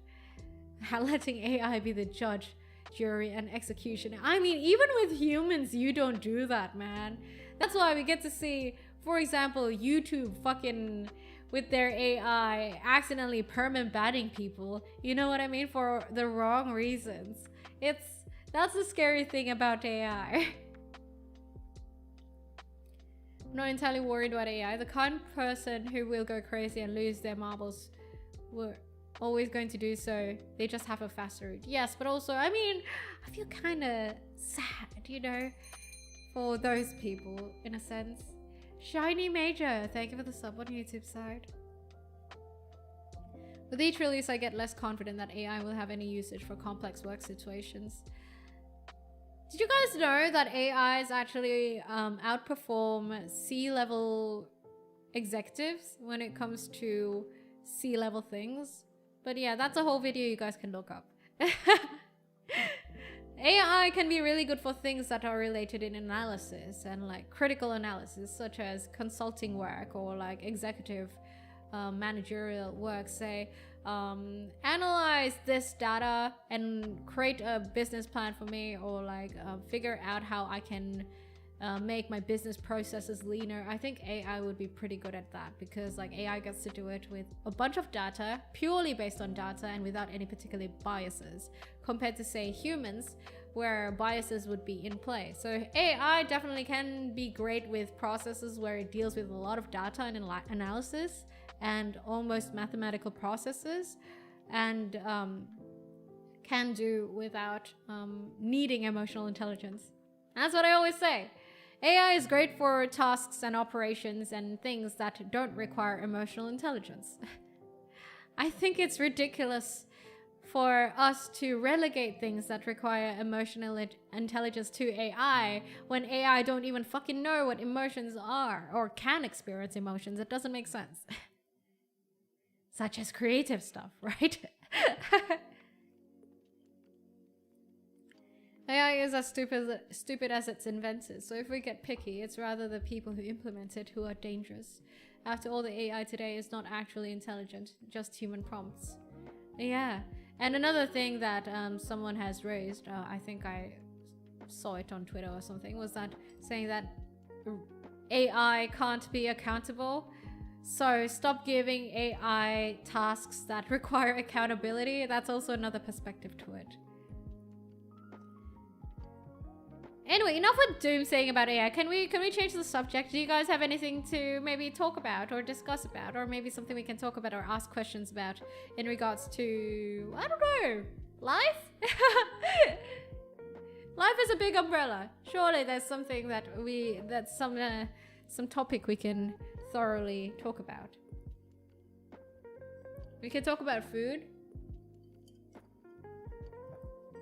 How about how is your day? My day was slow because I worked from home. But yeah, it's nice. Slowing down is nice. I've come to notice that every once in a while I need like a whole day to kind of just very, very slow down and kind of like hibernate, you know? Where I can just sleep whenever I fucking want. Sleep as much as I fucking want. And I just can binge to TV or something. Every once in a while I need that. Do you guys do that as well? Like usually with these sort of days, sometimes I can be on my phone a lot. Sometimes I don't even touch my phone at all. But like I just want to be brainless for a day. But your favorite whiskey and why you prefer it? I like Japanese whiskeys in general because they're easier to drink. Usually I think Irish or Scottish whiskeys, mostly Irish whiskeys, they tend to be a little bit more spicy, right? And they have like more smokiness and more of a kick to it and complex flavors, which for me, I prefer something that's easier to drink and smooth for the day to day, and that's mostly why I like Japanese whiskey. I've yet to try Taiwanese whiskey. I heard that Taiwanese whiskey has been pretty good, like Kavalan. I haven't bought it yet though. I recently went to Japan, so I bought Japanese whiskey. I need one of those days sometimes too. Taking a break where you can just chill is really good. I had to do it this week because I was sick. I just hibernated until I felt better. Yeah, and I'm thinking, you know, my theory behind that is that it's mayhaps because of we're just not built for such many complexities of the current world.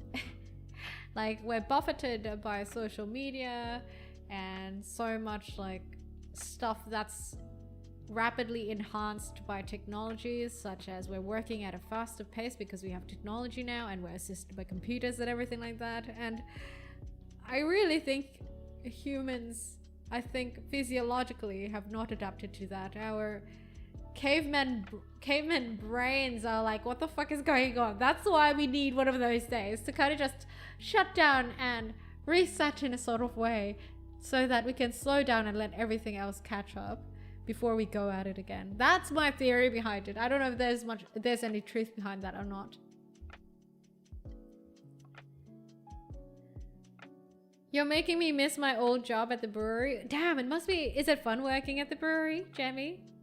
Had a day yesterday where I literally did nothing. Fucking needed it badly. Yeah, right? That's me too. Like, oftentimes I have those sort of days too. I prefer heavily smoked whiskeys exactly because they are not easy to drink. I mean, I don't mind like other sorts of whiskeys when I'm like outside, but for at home I mostly like keep Japanese whiskey. Like when I'm out with friends or when I'm partying or like having drinks with my cousins or something like that, usually it's Irish or Scottish whiskey. But yeah, at home I usually keep Japanese whiskey. Are you doing day-to-day whiskey drinking? I want to, honestly, but I'm trying not to. I'm trying to not be reliant on alcohol. So usually the most that I drink is twice or thrice a week. But generally I drink like once a week, which is like when I stream with you guys at the Deep Blue. As much as I've thought of maybe having a drink every day, like when I go home to kind of unwind, I know it can be a slippery slope, you know, and I do truly believe that there is much to be appreciated in living with the comforts of your just your organic self without any adulteration, you know what I mean? So you don't need to be like affected by artificial means such as a drink or like a smoke or something like that. I think there is much to be appreciated in that. So I try not to drink too frequently, but I don't mind drinking a lot, but I try to not do it too frequently. Human beings are constantly changing but can never adapt to the modern world properly. I mean, if you think about it, evolution, yeah, takes millions of years. I think it's unrealistic to assume that humans can evolve within like the amount of time since we invented the internet, which was like in the 80s, I think. 1985 or something like that. It's only been like a few years, you know, like a few decades. I think it's unrealistic to assume that humans can evolve in that sort of way so fast. And thus it makes sense that we might have like certain shortcomings when it comes to dealing with the current fast-paced state of the world.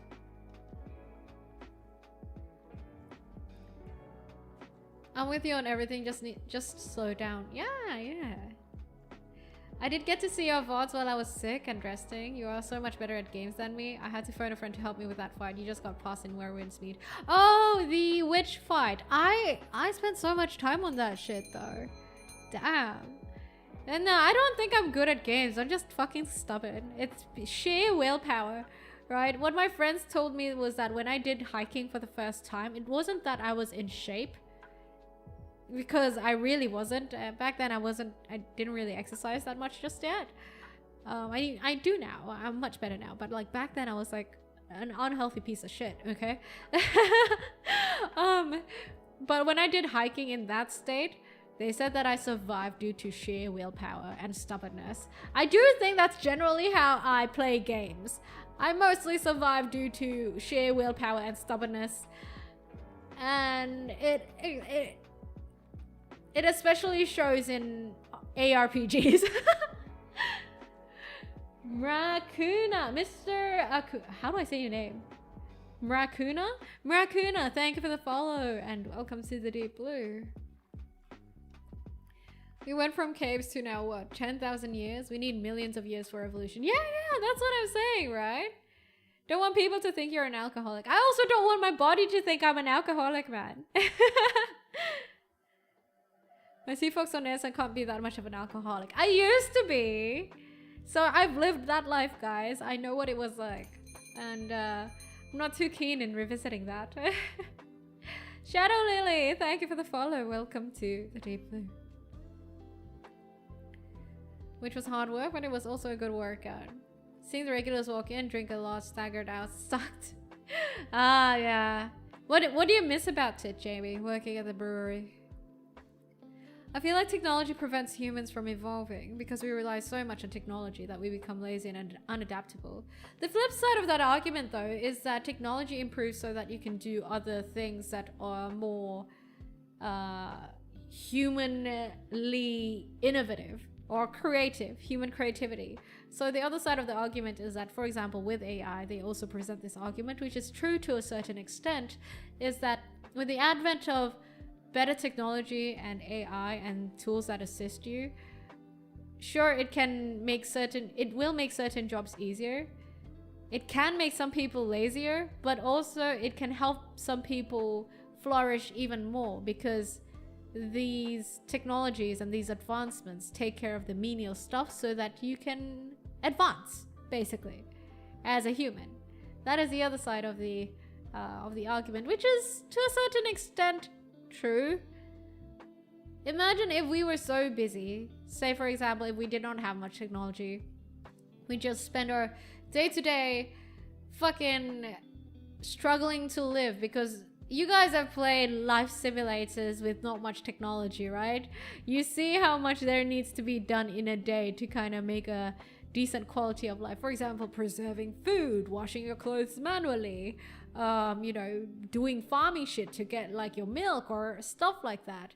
So yeah, I think there are some good things that come out of convenience, and innovation that comes out of convenience, and human flourishing. Yeah, I guess it's there. But yeah, that point is also valid, that technology and advancement also kind of makes the human lazy. There is also that too, of course. I think both are valid and correct. What do you think about the price hike on computer parts now? I don't have to think about it, thankfully, Jackson, because I'm pretty well set on my current PC build. I don't have to change it anytime soon. If anything, I was actually thinking of maybe one day getting a separate PC for like streaming, so that I can have a dedicated PC for gaming. Meaning that I don't have to worry about my VTuber lagging when my game's too heavy. But that's like way down the line. I'm really not at the size to consider such things just yet. What's up with the price hike? Is it because of AI? I would assume it's because of AI, right? GPUs increasing and CPUs, and maybe also, I don't know, is crypto mining still like rampantly popular? Evolution can go much faster than that. There are bird species that are evolving to adapt to living in cohabitability with humans. 101 years for cats to domesticate themselves twice.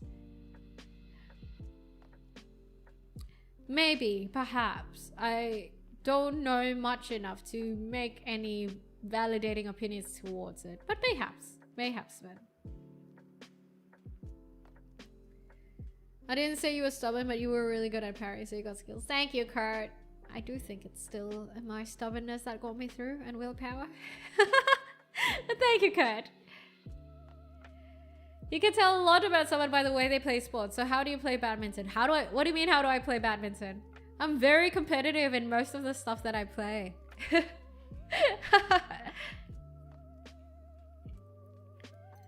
I could have sworn I followed a long time ago, but I guess not. That happens though, Shadow Lily. Especially like if you follow someone on Twitter, sometimes you'll come to realize that you never followed them on Twitch, right? I am so far behind on chat. Sorry, let me catch up. You got incoming raid? Wait, I got a raid? Wait, where did... Oh, there's a raid on YouTube side. I'm so sorry. I'm so sorry. I didn't see that. I don't get notifications for YouTube raids for some fucking reason. Raiders, welcome. Hi, Raiders on YouTube side. Welcome to the Deep Blue. Hi, I'm Noira, the sea fox oneesan who serves the live talks on the rocks. Thank you for raiding over to the Deep Blue. Wait, who raided? Aki? Aki, thank you for the raid. How was your stream? Welcome, Raiders. Welcome to the Deep Blue. Hope you enjoy your time here. And Aki, thank you for sharing your community with. I really don't know why I don't get notifications for it when I get raided on YouTube side, man. It's a thing. We were just talking about, I think, were we talking about technology and AI? Or have we moved past that? I don't remember anymore. Microsoft recently invested billions in AI development, prompting AI devs to buy RAM memories in bulk. Ah, yeah, figures. Yeah, I thought that's what happened. You play front or back court. You usually drop or smash. It depends. Whatever the situation calls. But also, I haven't played badminton for the longest fucking time. With Microsoft investing 80 billion into AI, the price of both DDR5 RAM and storage, and now back to GPUs are... I have so much to talk about that, but I feel like I shouldn't talk about these things in a public space. But I urge you guys to check out the deal with the current AI valuation and supposed bubble. Well, I think it's a bubble. I believe it's a bubble, personally. Whether you guys think of a bubble, whether it's a bubble or not, that's up to you guys. But I personally think AI is a bubble. The current AI trend and like the stock prices on the stock market for AI stuff is just, at least for a good chunk of it, is a big bubble. Like I mentioned before, I think like AI is very valuable for certain fields. For example, medical AI innovations or companies that invest in medical AI efforts, I think they're going the right direction and the valuation makes sense. But like when we're talking about the valuations of like, I really shouldn't be talking about this. You know what? Let's skip it. But look up things about the AI bubble and like the AI giants and like how they work. I think it's an interesting thing for you guys to find out and learn about. You moved to onto human evolution in your gaming skills. Right. My gaming skills in wearing speeds. Yes, and my willpower that comes into play with when I do hiking. Also, for the people who rate it over on YouTube, guys, don't forget to check Aki out because Aki has been so generous in sharing their community with over onto the Deep Blue. I don't think I caught what Aki played though, but yeah, don't forget to check Aki out. And thank you, Aki, for rating over once again. If it became well integrated across all fields, the only problem is how everyone's racing to lead it. Yeah. Find it useful for when my instructor decides to open Hell's Gate and swamp us with 20 plus assignments. AI? What fucking instructor gives you 20 plus assignments in one go? Spyro? Spyro! Wait, the remake? I love Spyro. Spyro has like so many memories for me. I used to really like Spyro. That was like one of my go-to games back then. That and Chocobo Dungeon for some reason. From your badminton playstyle, I can conclude you're adaptive and flexible. Yes, I am. That's how it is. Yeah, that's usually how I am when I do sports, guys. Mostly I'm adaptive and flexible, and I feel like most of everything can be solved with positioning. Positioning is like the most important thing, I feel like, when it comes to competitive stuff. Well, collaborative competitive activities. So like you said, assignments were possibly generated by... Assignments generated by AI is fucking ridiculous. What the fuck? Oh my god. I'm kind of glad that I didn't have to live through an era of education where it's kind of like facilitated by AI. Bloody hells. I want to see you dunk a basketball. I don't think I can dunk though, dude. Please come into her stream. She has been neglecting her promise of having more English streams these days. Ah, you do mixed language streams. I used to also do that until I gave it up.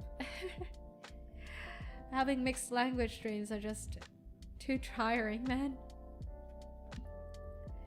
What everyone is worse is that I am a comp sci student that did most things manually.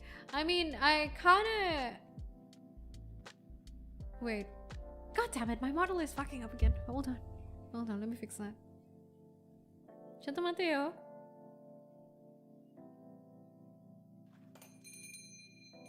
Alright, there we go.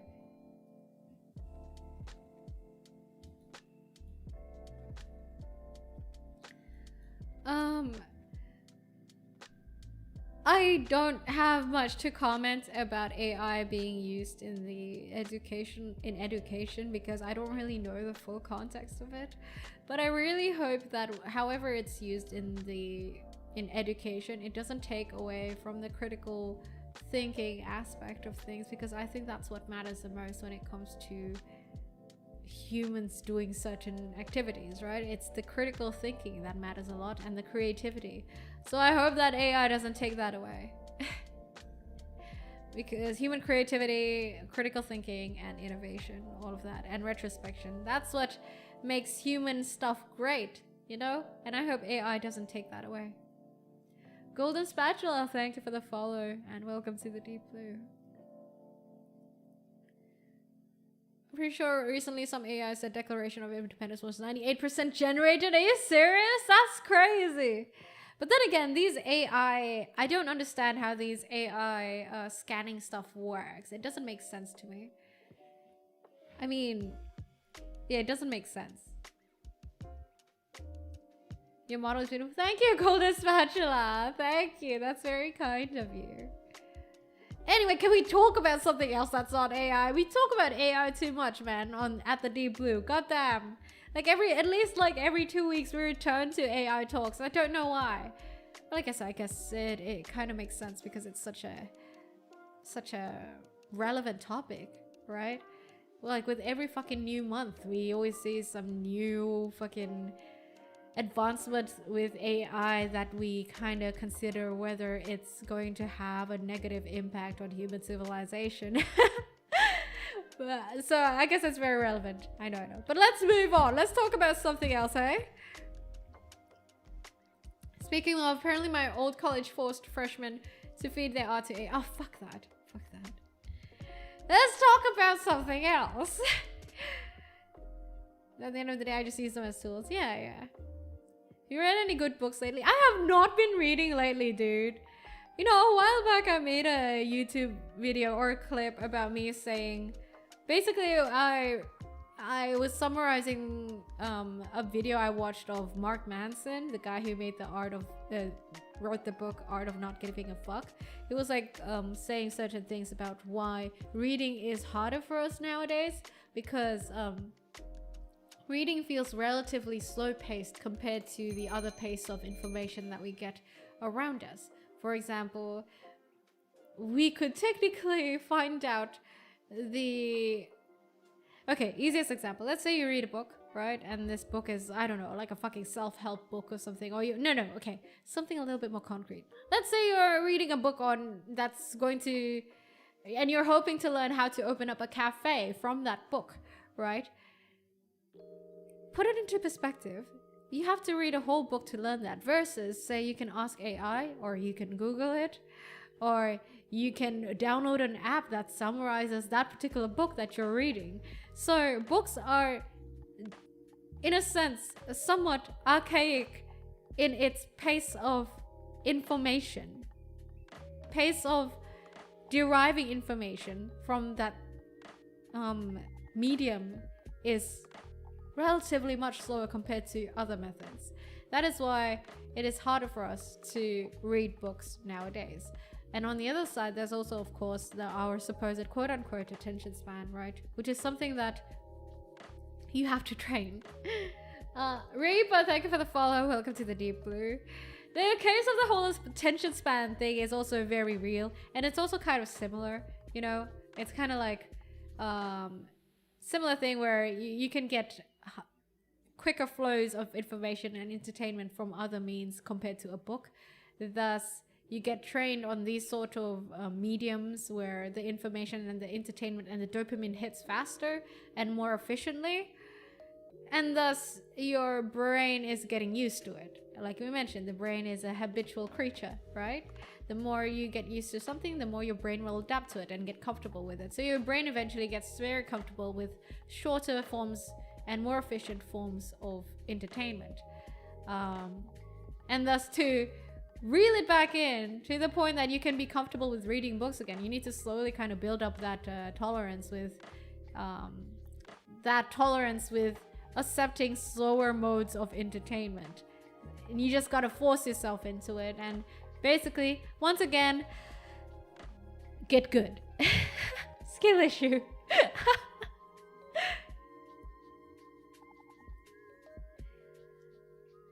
I like the archaic nature of it, right? I mean, I also do. I also enjoy the archaic nature of books and how books kind of are very much more slow paced compared to other mediums. Why am I swinging? Or why is my model swinging around? I don't understand. Hold on. Let me fix that. Sorry. I don't know why it's doing that. I think let me reset my VTube studio.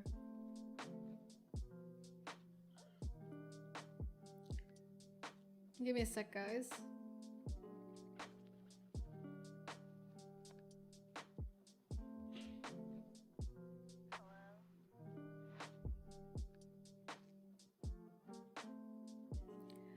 Alright. But yeah, I do enjoy how books are actually much more slow paced compared to other forms of mediums of information or entertainment. But at the same time, I also do every once in a while have trouble starting with books. Something in my brain is like, oh, do we really want to read a book right now? You know what I mean?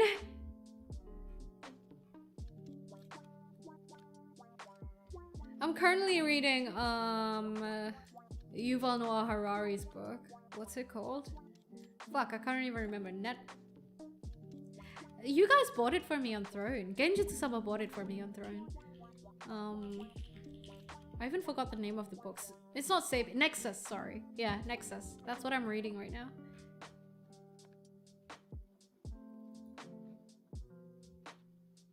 Maybe there's an earthquake at your place? No, there's no earthquake. I think it's mostly, sometimes VTube Studio does these sort of things, unfortunately. So I gotta be aware of my model. If it's like acting weirdly or it starts looking at a weird way, I gotta reset it. Have a good one, boss. Go slay some bugs and, what else do you gotta slay? Yeah, burn them bugs. Burn those bugs and those clankers over on Helldivers, alright? All for Super Earth. Have a good one, boss. Liberate it.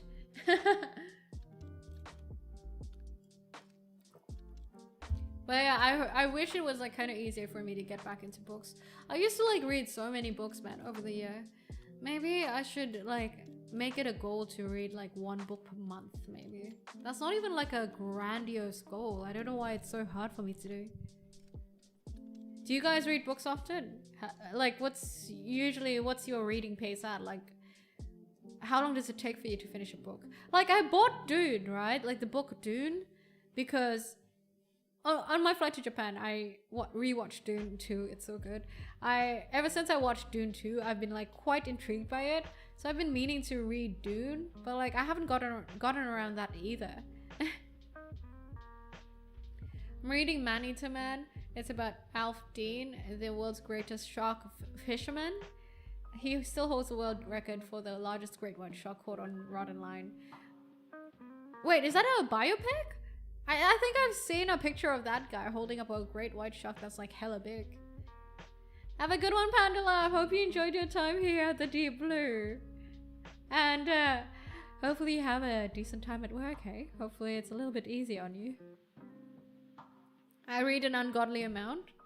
And I still have to read up stuff on 40k, by the way. And the interesting thing is, right, yeah, we find it hard to read books, but do you realize that with the amount of stuff that we read via scrolling and everything like that, we actually read a lot in our day-to-day. It's just that these things are in small fucking doom-scrolly brain rot chunks. And thus, it's really not helping our cause. We actually read so much, and it depletes our reading stamina because we read so much in the day via doom scrolling or via social media and everything like that. So maybe at the end of the day, you don't feel like reading a book anymore. And yeah, it's crazy. And it's also interesting how we can read so much within our day, but have troubles reading a book or even starting to read a book. The Golden Spatula, thanks for the sub on YouTube side. You're subbing to me on both sides, dang.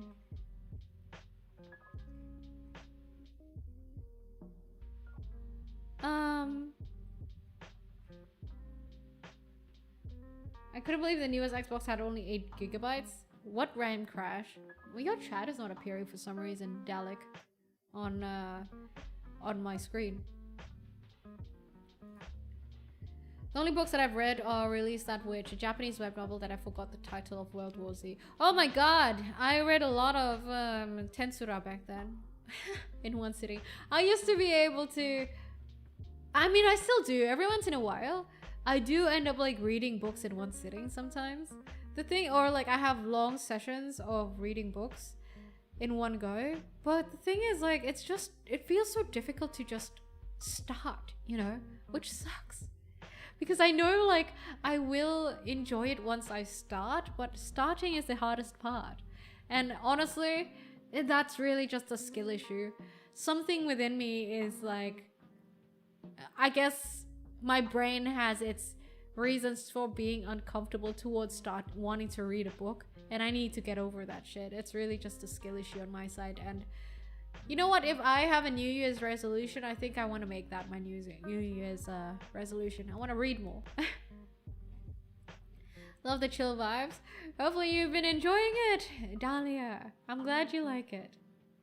I think what helps me stay away from doom scrolling is knowing that I got work, house chores, weeb stuff, etc. to keep me busy. One small side effect is I don't check my DMs till late at night. That's fine, Ghost of Mint. That's fine. I mean, at least you still check per day, right? But yeah, I think there was also a recent thing on Twitter. I don't know if you guys saw it, but like there was this person that made this post saying that I used to like drawing, I used to like listening to music, I used to like playing music, I used to like this and that. I used to like so many things, and nowadays they just don't like stuff anymore. It's everything is I used to. And someone else quote retweeted that saying that it's the phone. I fucking swear it's the phone. And I think to a certain extent I agree. Don't you guys reckon? The phone, aka doom scrolling, can feel like it provides so much more entertainment compared to whatever the fuck else you can do, such as maybe streaming or playing a game or reading a book or playing the guitar. The phone kind of like almost can trump all of that with its stupid short form ass content and easy dopamine hits. It's like so easy to get addicted to your phone and just forgo everything else. What do you guys think of that? I mean, thankfully it's not as bad for me. I still like the things that I used to like. Well, maybe, yeah, most of it. Thankfully, I'm not that dependent on my phone that much just yet. But I can imagine being like that because I was there before, where my hobby was literally scrolling on my phone. And that's like if I look for some form of satisfaction or delight, I go to my phone. I used to be stuck in that situation, and it was a horrible time. It was really horrible. My energy levels were shit. I had a bleak view of the world, and it was just shit, dude. I'm glad I'm no longer that person. Although I still could be better, I feel like. But like I'm relatively much more improved than I was back then. I was so addicted to my phone back then. I doom scrolled like the whole fucking day. Coffee table books are portals to a myriad of realities and truths. They take up space. Paperbacks are regrettably lower in paper quality and degrade quicker. Coffee table books. Yeah, I love paperback books though. I really do. There's just something about owning things physically, you know? Like, and I don't get that. I don't know. It feels weird to not have the book. There's some sort of satisfaction I get from like owning a physical book or buying the physical version of a book.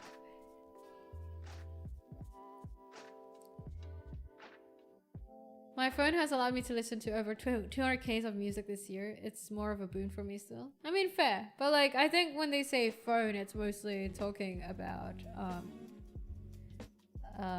doom scrolling. Music is also another thing. The only thing the phone could not replace for me is fencing. Whacking people with a weapon and getting bashed yourself cannot be achieved on a phone. That's fair. Have a good one, Gwen Jakarta. Once again, happy birthday to you. Happy birthday. Thanks for dropping by, and I hope you enjoyed your time here at the Deep Blue. And don't forget my blessings. But yeah, I do feel like to a certain extent, mayhaps the phone has kind of overridden some of my hobbies. As much as I hate to admit it, I think that it's true to a certain extent. And music. That reminds me of a...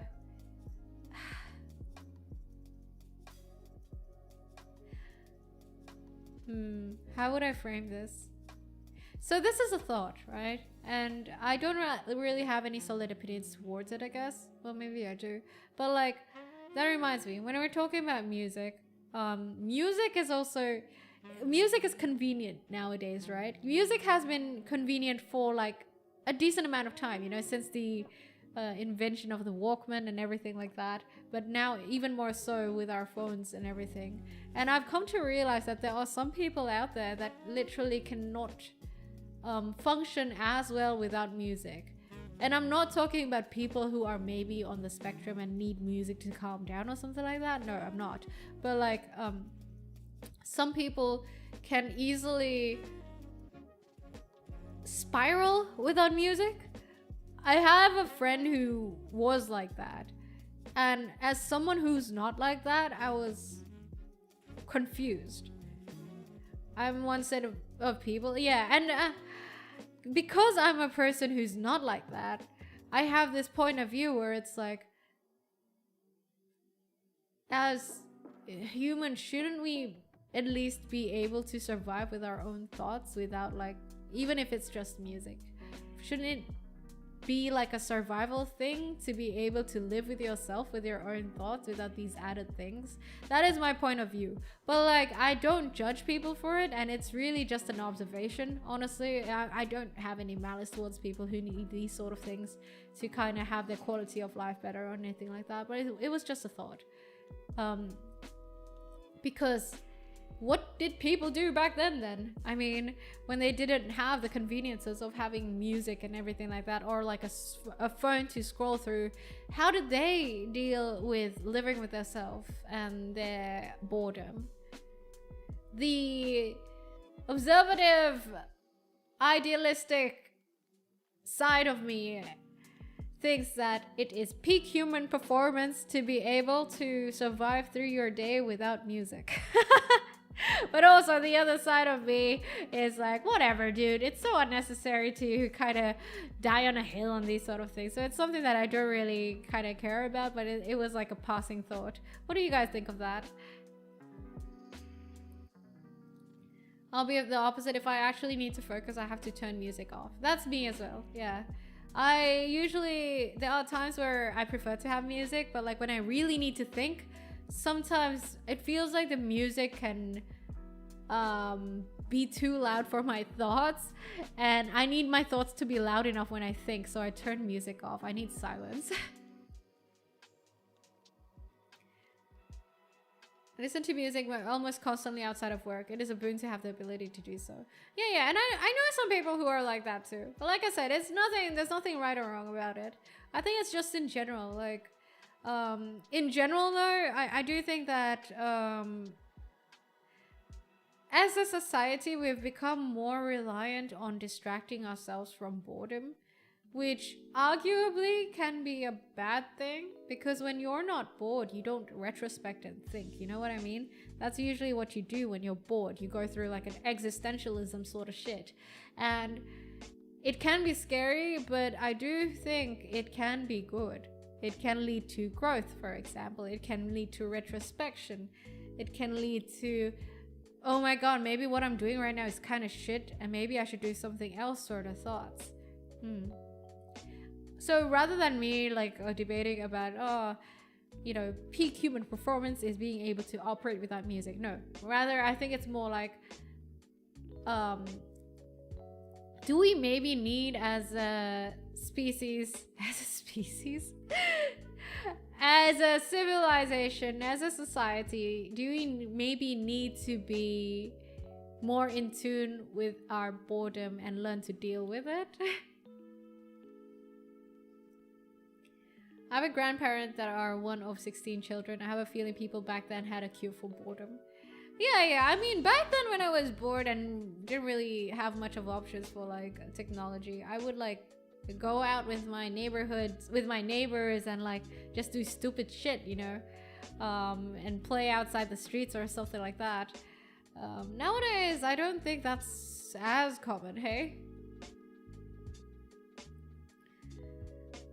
I'm more stable with music, but I also know it's how I cope with stresses of life. Also, a good rhythm smooths out a path to flow state. Oh, defos, it definitely helps with flow state. And yeah, it definitely helps with like a little bit decompression and de-stressing, and there's nothing wrong with that. No worries, Night Shadow, how are you? I do think we as humans should get used to being bored more. Yeah, that was like, I don't know if you guys keep on getting recommended the same shit, but like there's this video that keeps getting recommended to my YouTube where basically the guy says that we need to get bored more. And I haven't watched that video, but like I feel like this topic I've brought up more than once actually. That because yeah, obviously the thing is like I have whatever these sort of thoughts that I have and these sort of things that I talk about and make videos out of, they stem from boredom. Like, you know, I have free time and I happen to think about it either in the shower or when I'm doing thoughts or when I'm doing dishes or chores.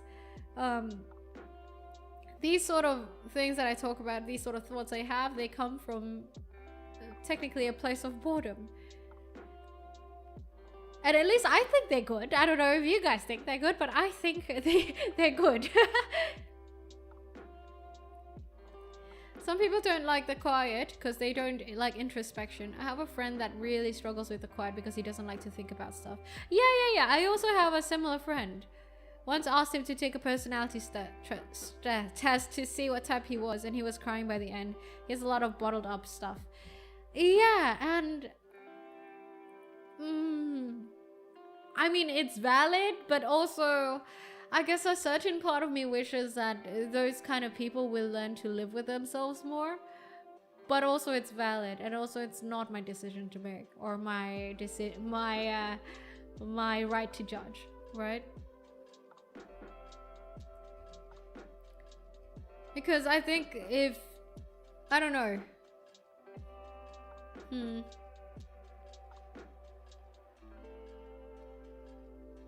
I think if people learn to live with themselves more, they'll build a certain amount of tenacity and grit, you know what I mean? And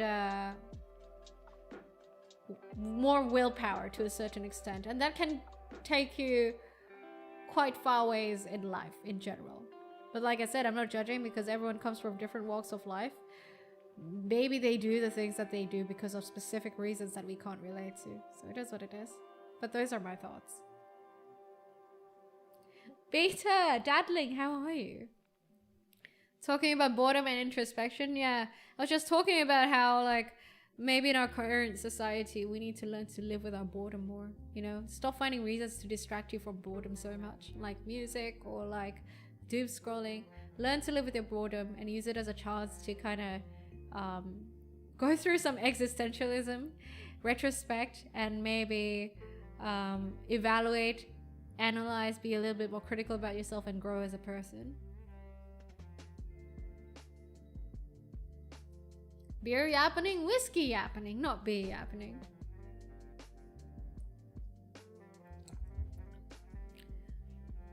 I try to help him grow, but he really fights me on it. I just offer an ear to listen and shoulder to cry on, but he's a stubborn guy. I mean, like with those sort of people, I feel like you can only advise, but then it's ultimately their decision, right? I think providing these perspectives and the opportunity and support goes a long way already. So yeah, it's up to them. As much as we want to help people, for a lot of the stuff, mostly those people need to make the decision themselves. There's only so much we can do. Hi Ray. Boredom activates the creativity parts of your brain. That is also very true. And hello Cobalt. You will be lurking? Yeah, thank you. Thank you for lurking to my stream. Wait, I need to cough. Don't forget that I have a cover that I will, hopefully you guys will want to watch after I end stream. The cover will be released at about 30 minutes from now.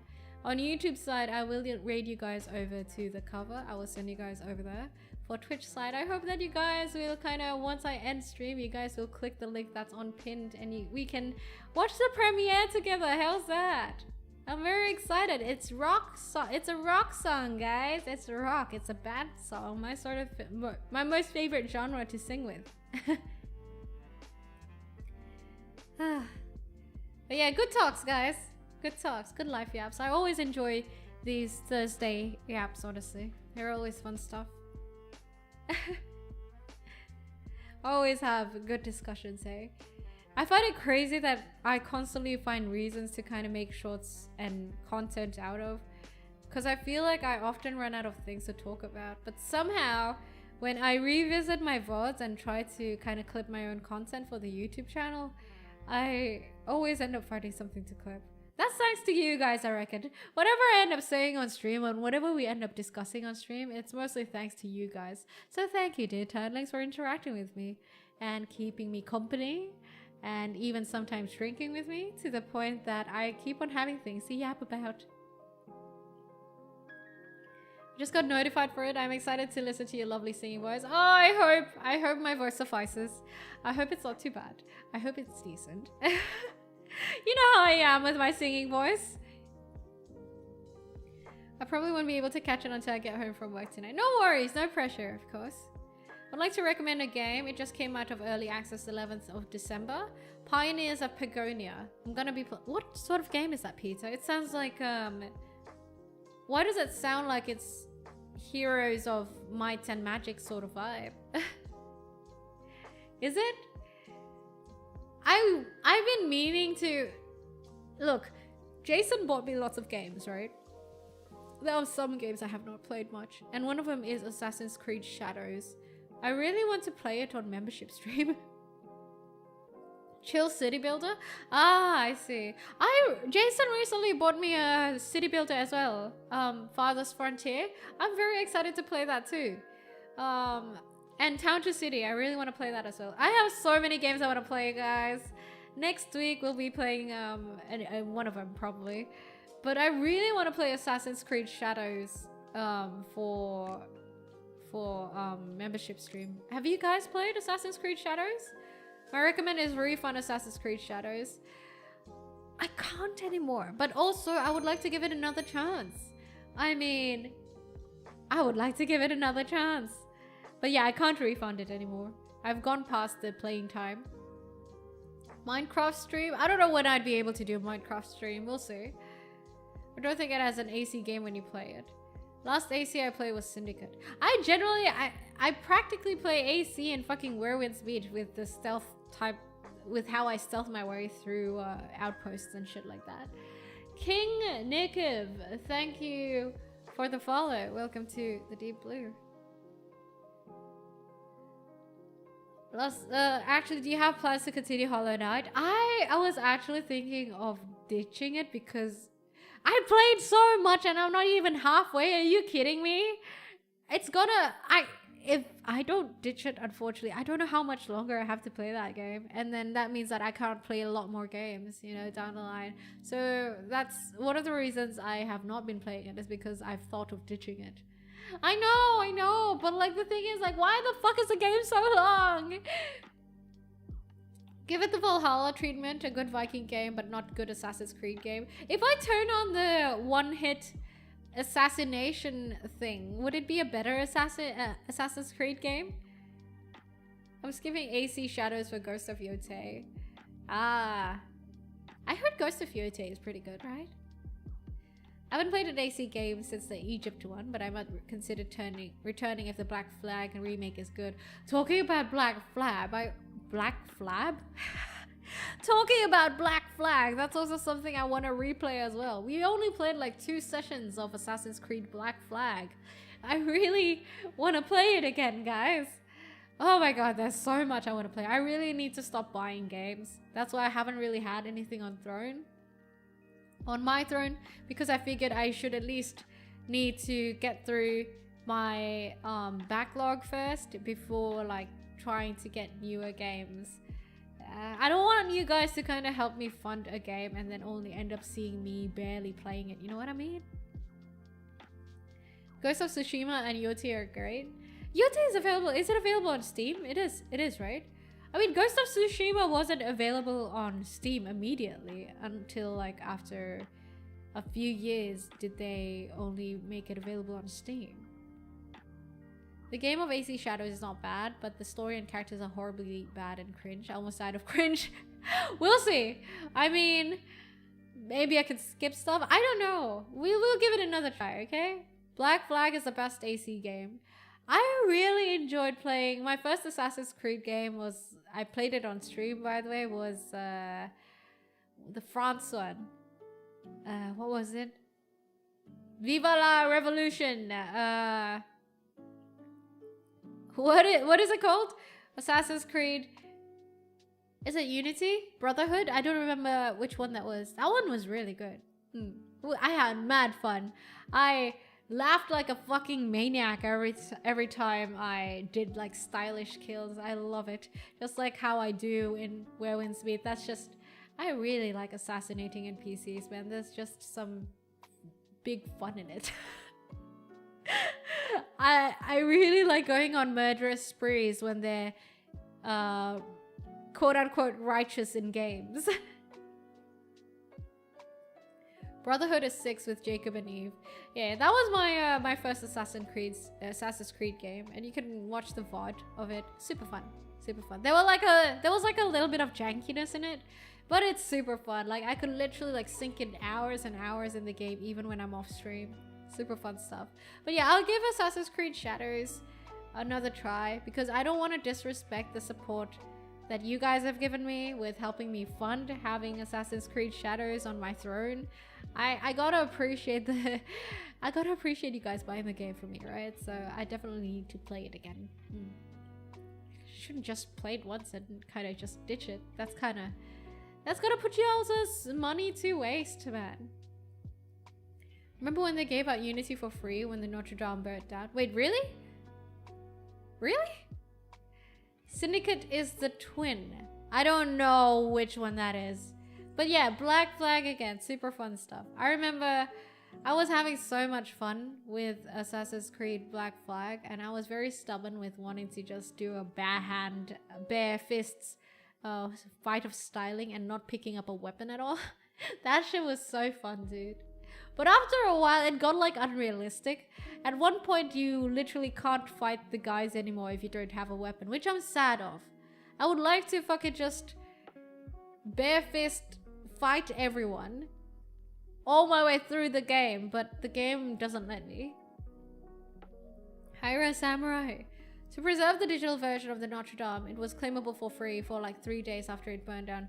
Ah, yeah. Because I do know, like with Assassin's Creed, they usually model historical buildings over the actual, with the actual thing, like through the actual thing. Tao said hi. Black Cat, thank you for the follow. Welcome to the Deep Blue. But yeah. I'll see. I haven't decided what I want to start playing next week. I do want to go back into playing the City Builder, and then maybe I'll chuck in some Where Winds Meet. I think it's definitely going to be a weekly sort of thing that I'm going to play. But other than that, maybe Assassin's Creed Black Flag. I do want to replay that. Yeah, maybe. My backlog is never ending, guys. Never fucking ending. I'm glad at least that we finished Dispatch. That's one game out of the way. Thankfully, Dispatch wasn't too long. And playing Dispatch really made me, really did remind me of how much I love Telltale games. Did you guys ever play the old Telltale games? Fucking... The Walking Dead ones were so fucking good, dude. Thank you for the hydrate, Black Cat. I'll drink some water since I'm out of whiskey. Hi, Zach, our old guard.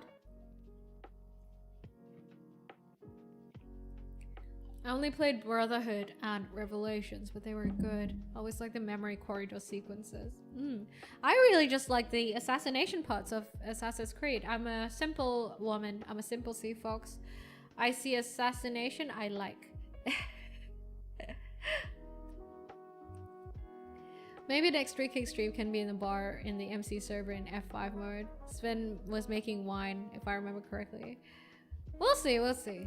Usually for drinking stream or yap streams, I always have this sort of backdrop. But we'll see. I do eventually want to do a Minecraft stream where I play Minecraft on the server.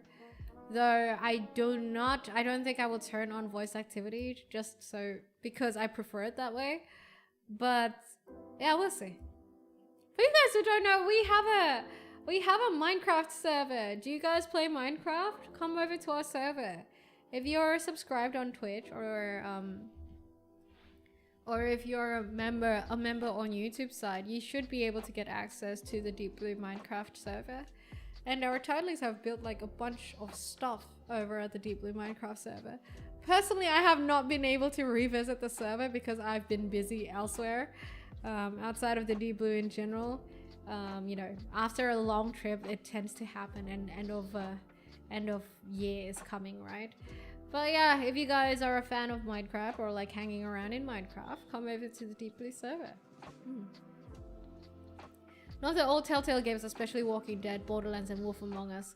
The Game of Thrones one was really good too for the Telltale game, right? Oh, it was super good. It was like short. I think there was only like one of it, but it was really good. My Steam account has a higher valuation than either of my cars. I don't know how the kids will split the inheritance.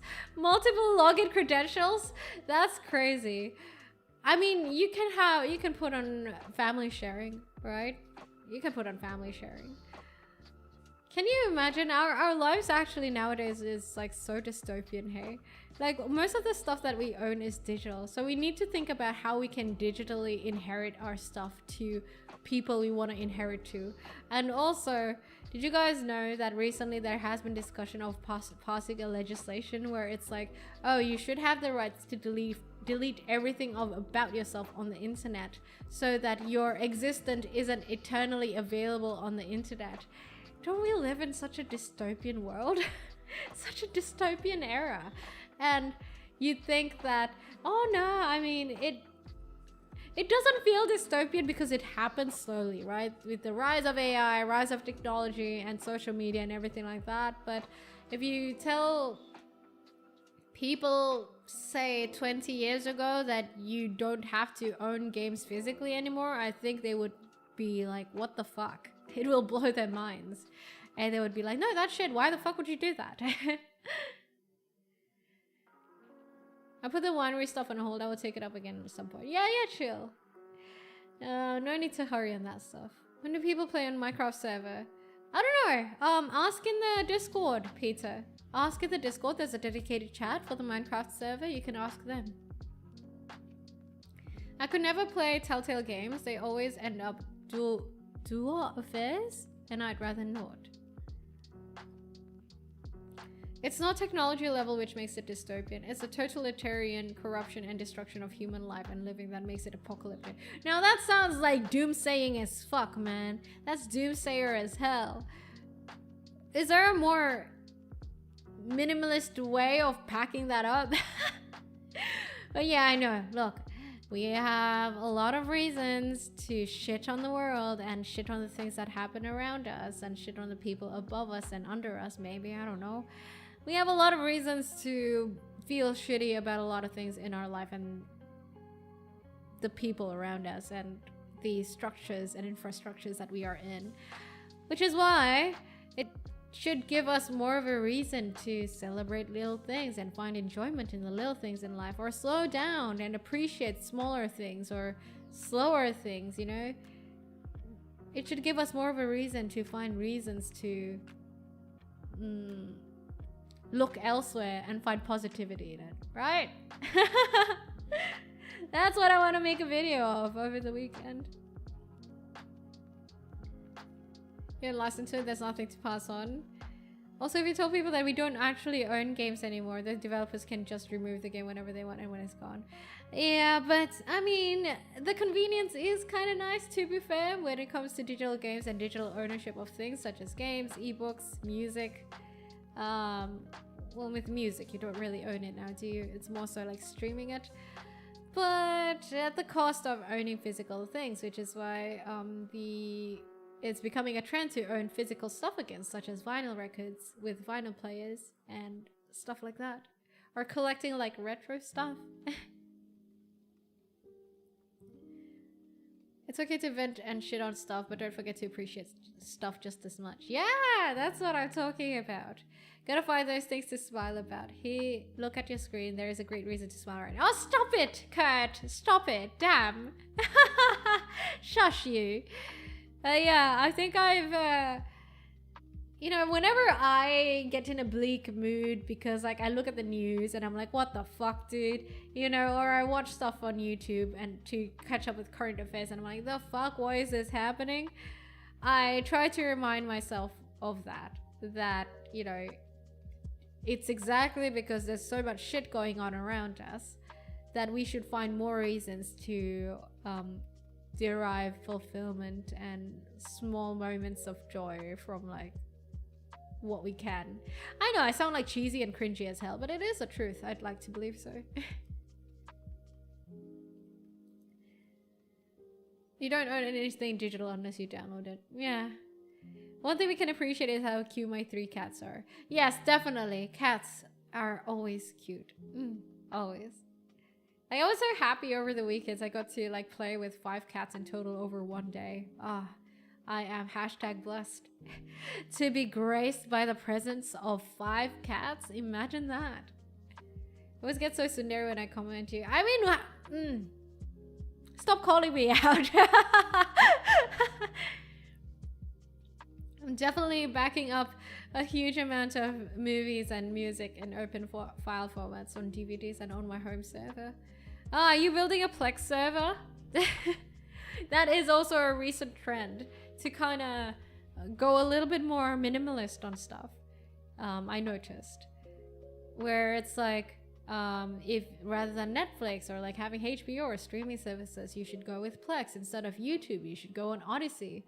Instead of Spotify, you should use this other service instead of using your phone for music. You should go with an iPod. There is an increasing trend of that, and I think it's a very interesting observation where sometimes when with the few steps that we move forward with human innovation, if anything, it makes us realize the good things that we left behind, and thus sometimes we end up retracing our steps and going back a few steps. And I think the same thing might probably happen with AI. You know how I mentioned earlier how like, you know, with our food it's more convenient nowadays, but there's also much more like artificial shit in the food that we consume or drinks that we consume, and people now, there's a rising trend in like appreciating whole foods where it's not as artificial.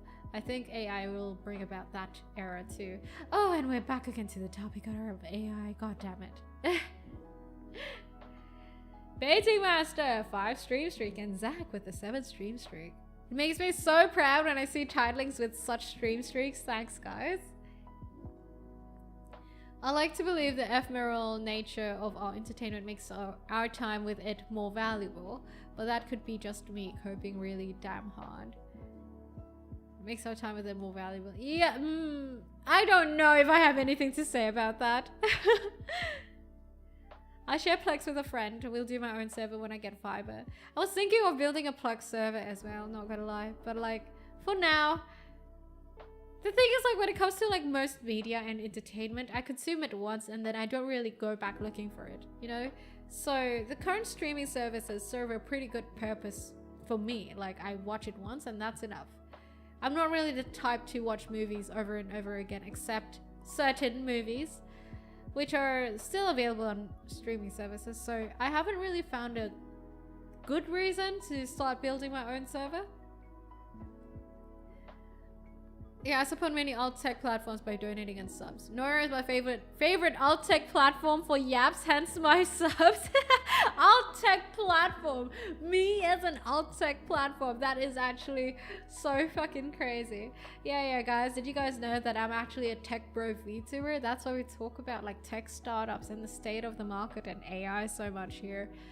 At the Deep Blue. Yeah, the Deep Blue is not actually a bar. It is actually like a, you know, a tech startup in Silicon Valley that's like powered by GPUs and cooled by a bunch of water that kind of compromises the power grid a little bit, but we don't have to worry about that.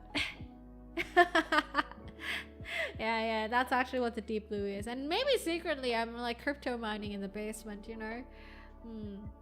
You guys just, I just haven't divulged you guys in the details, but that's what's been happening here at the Deep Blue. Oh yeah, and did I tell you guys about, you know, this new token I made up recently?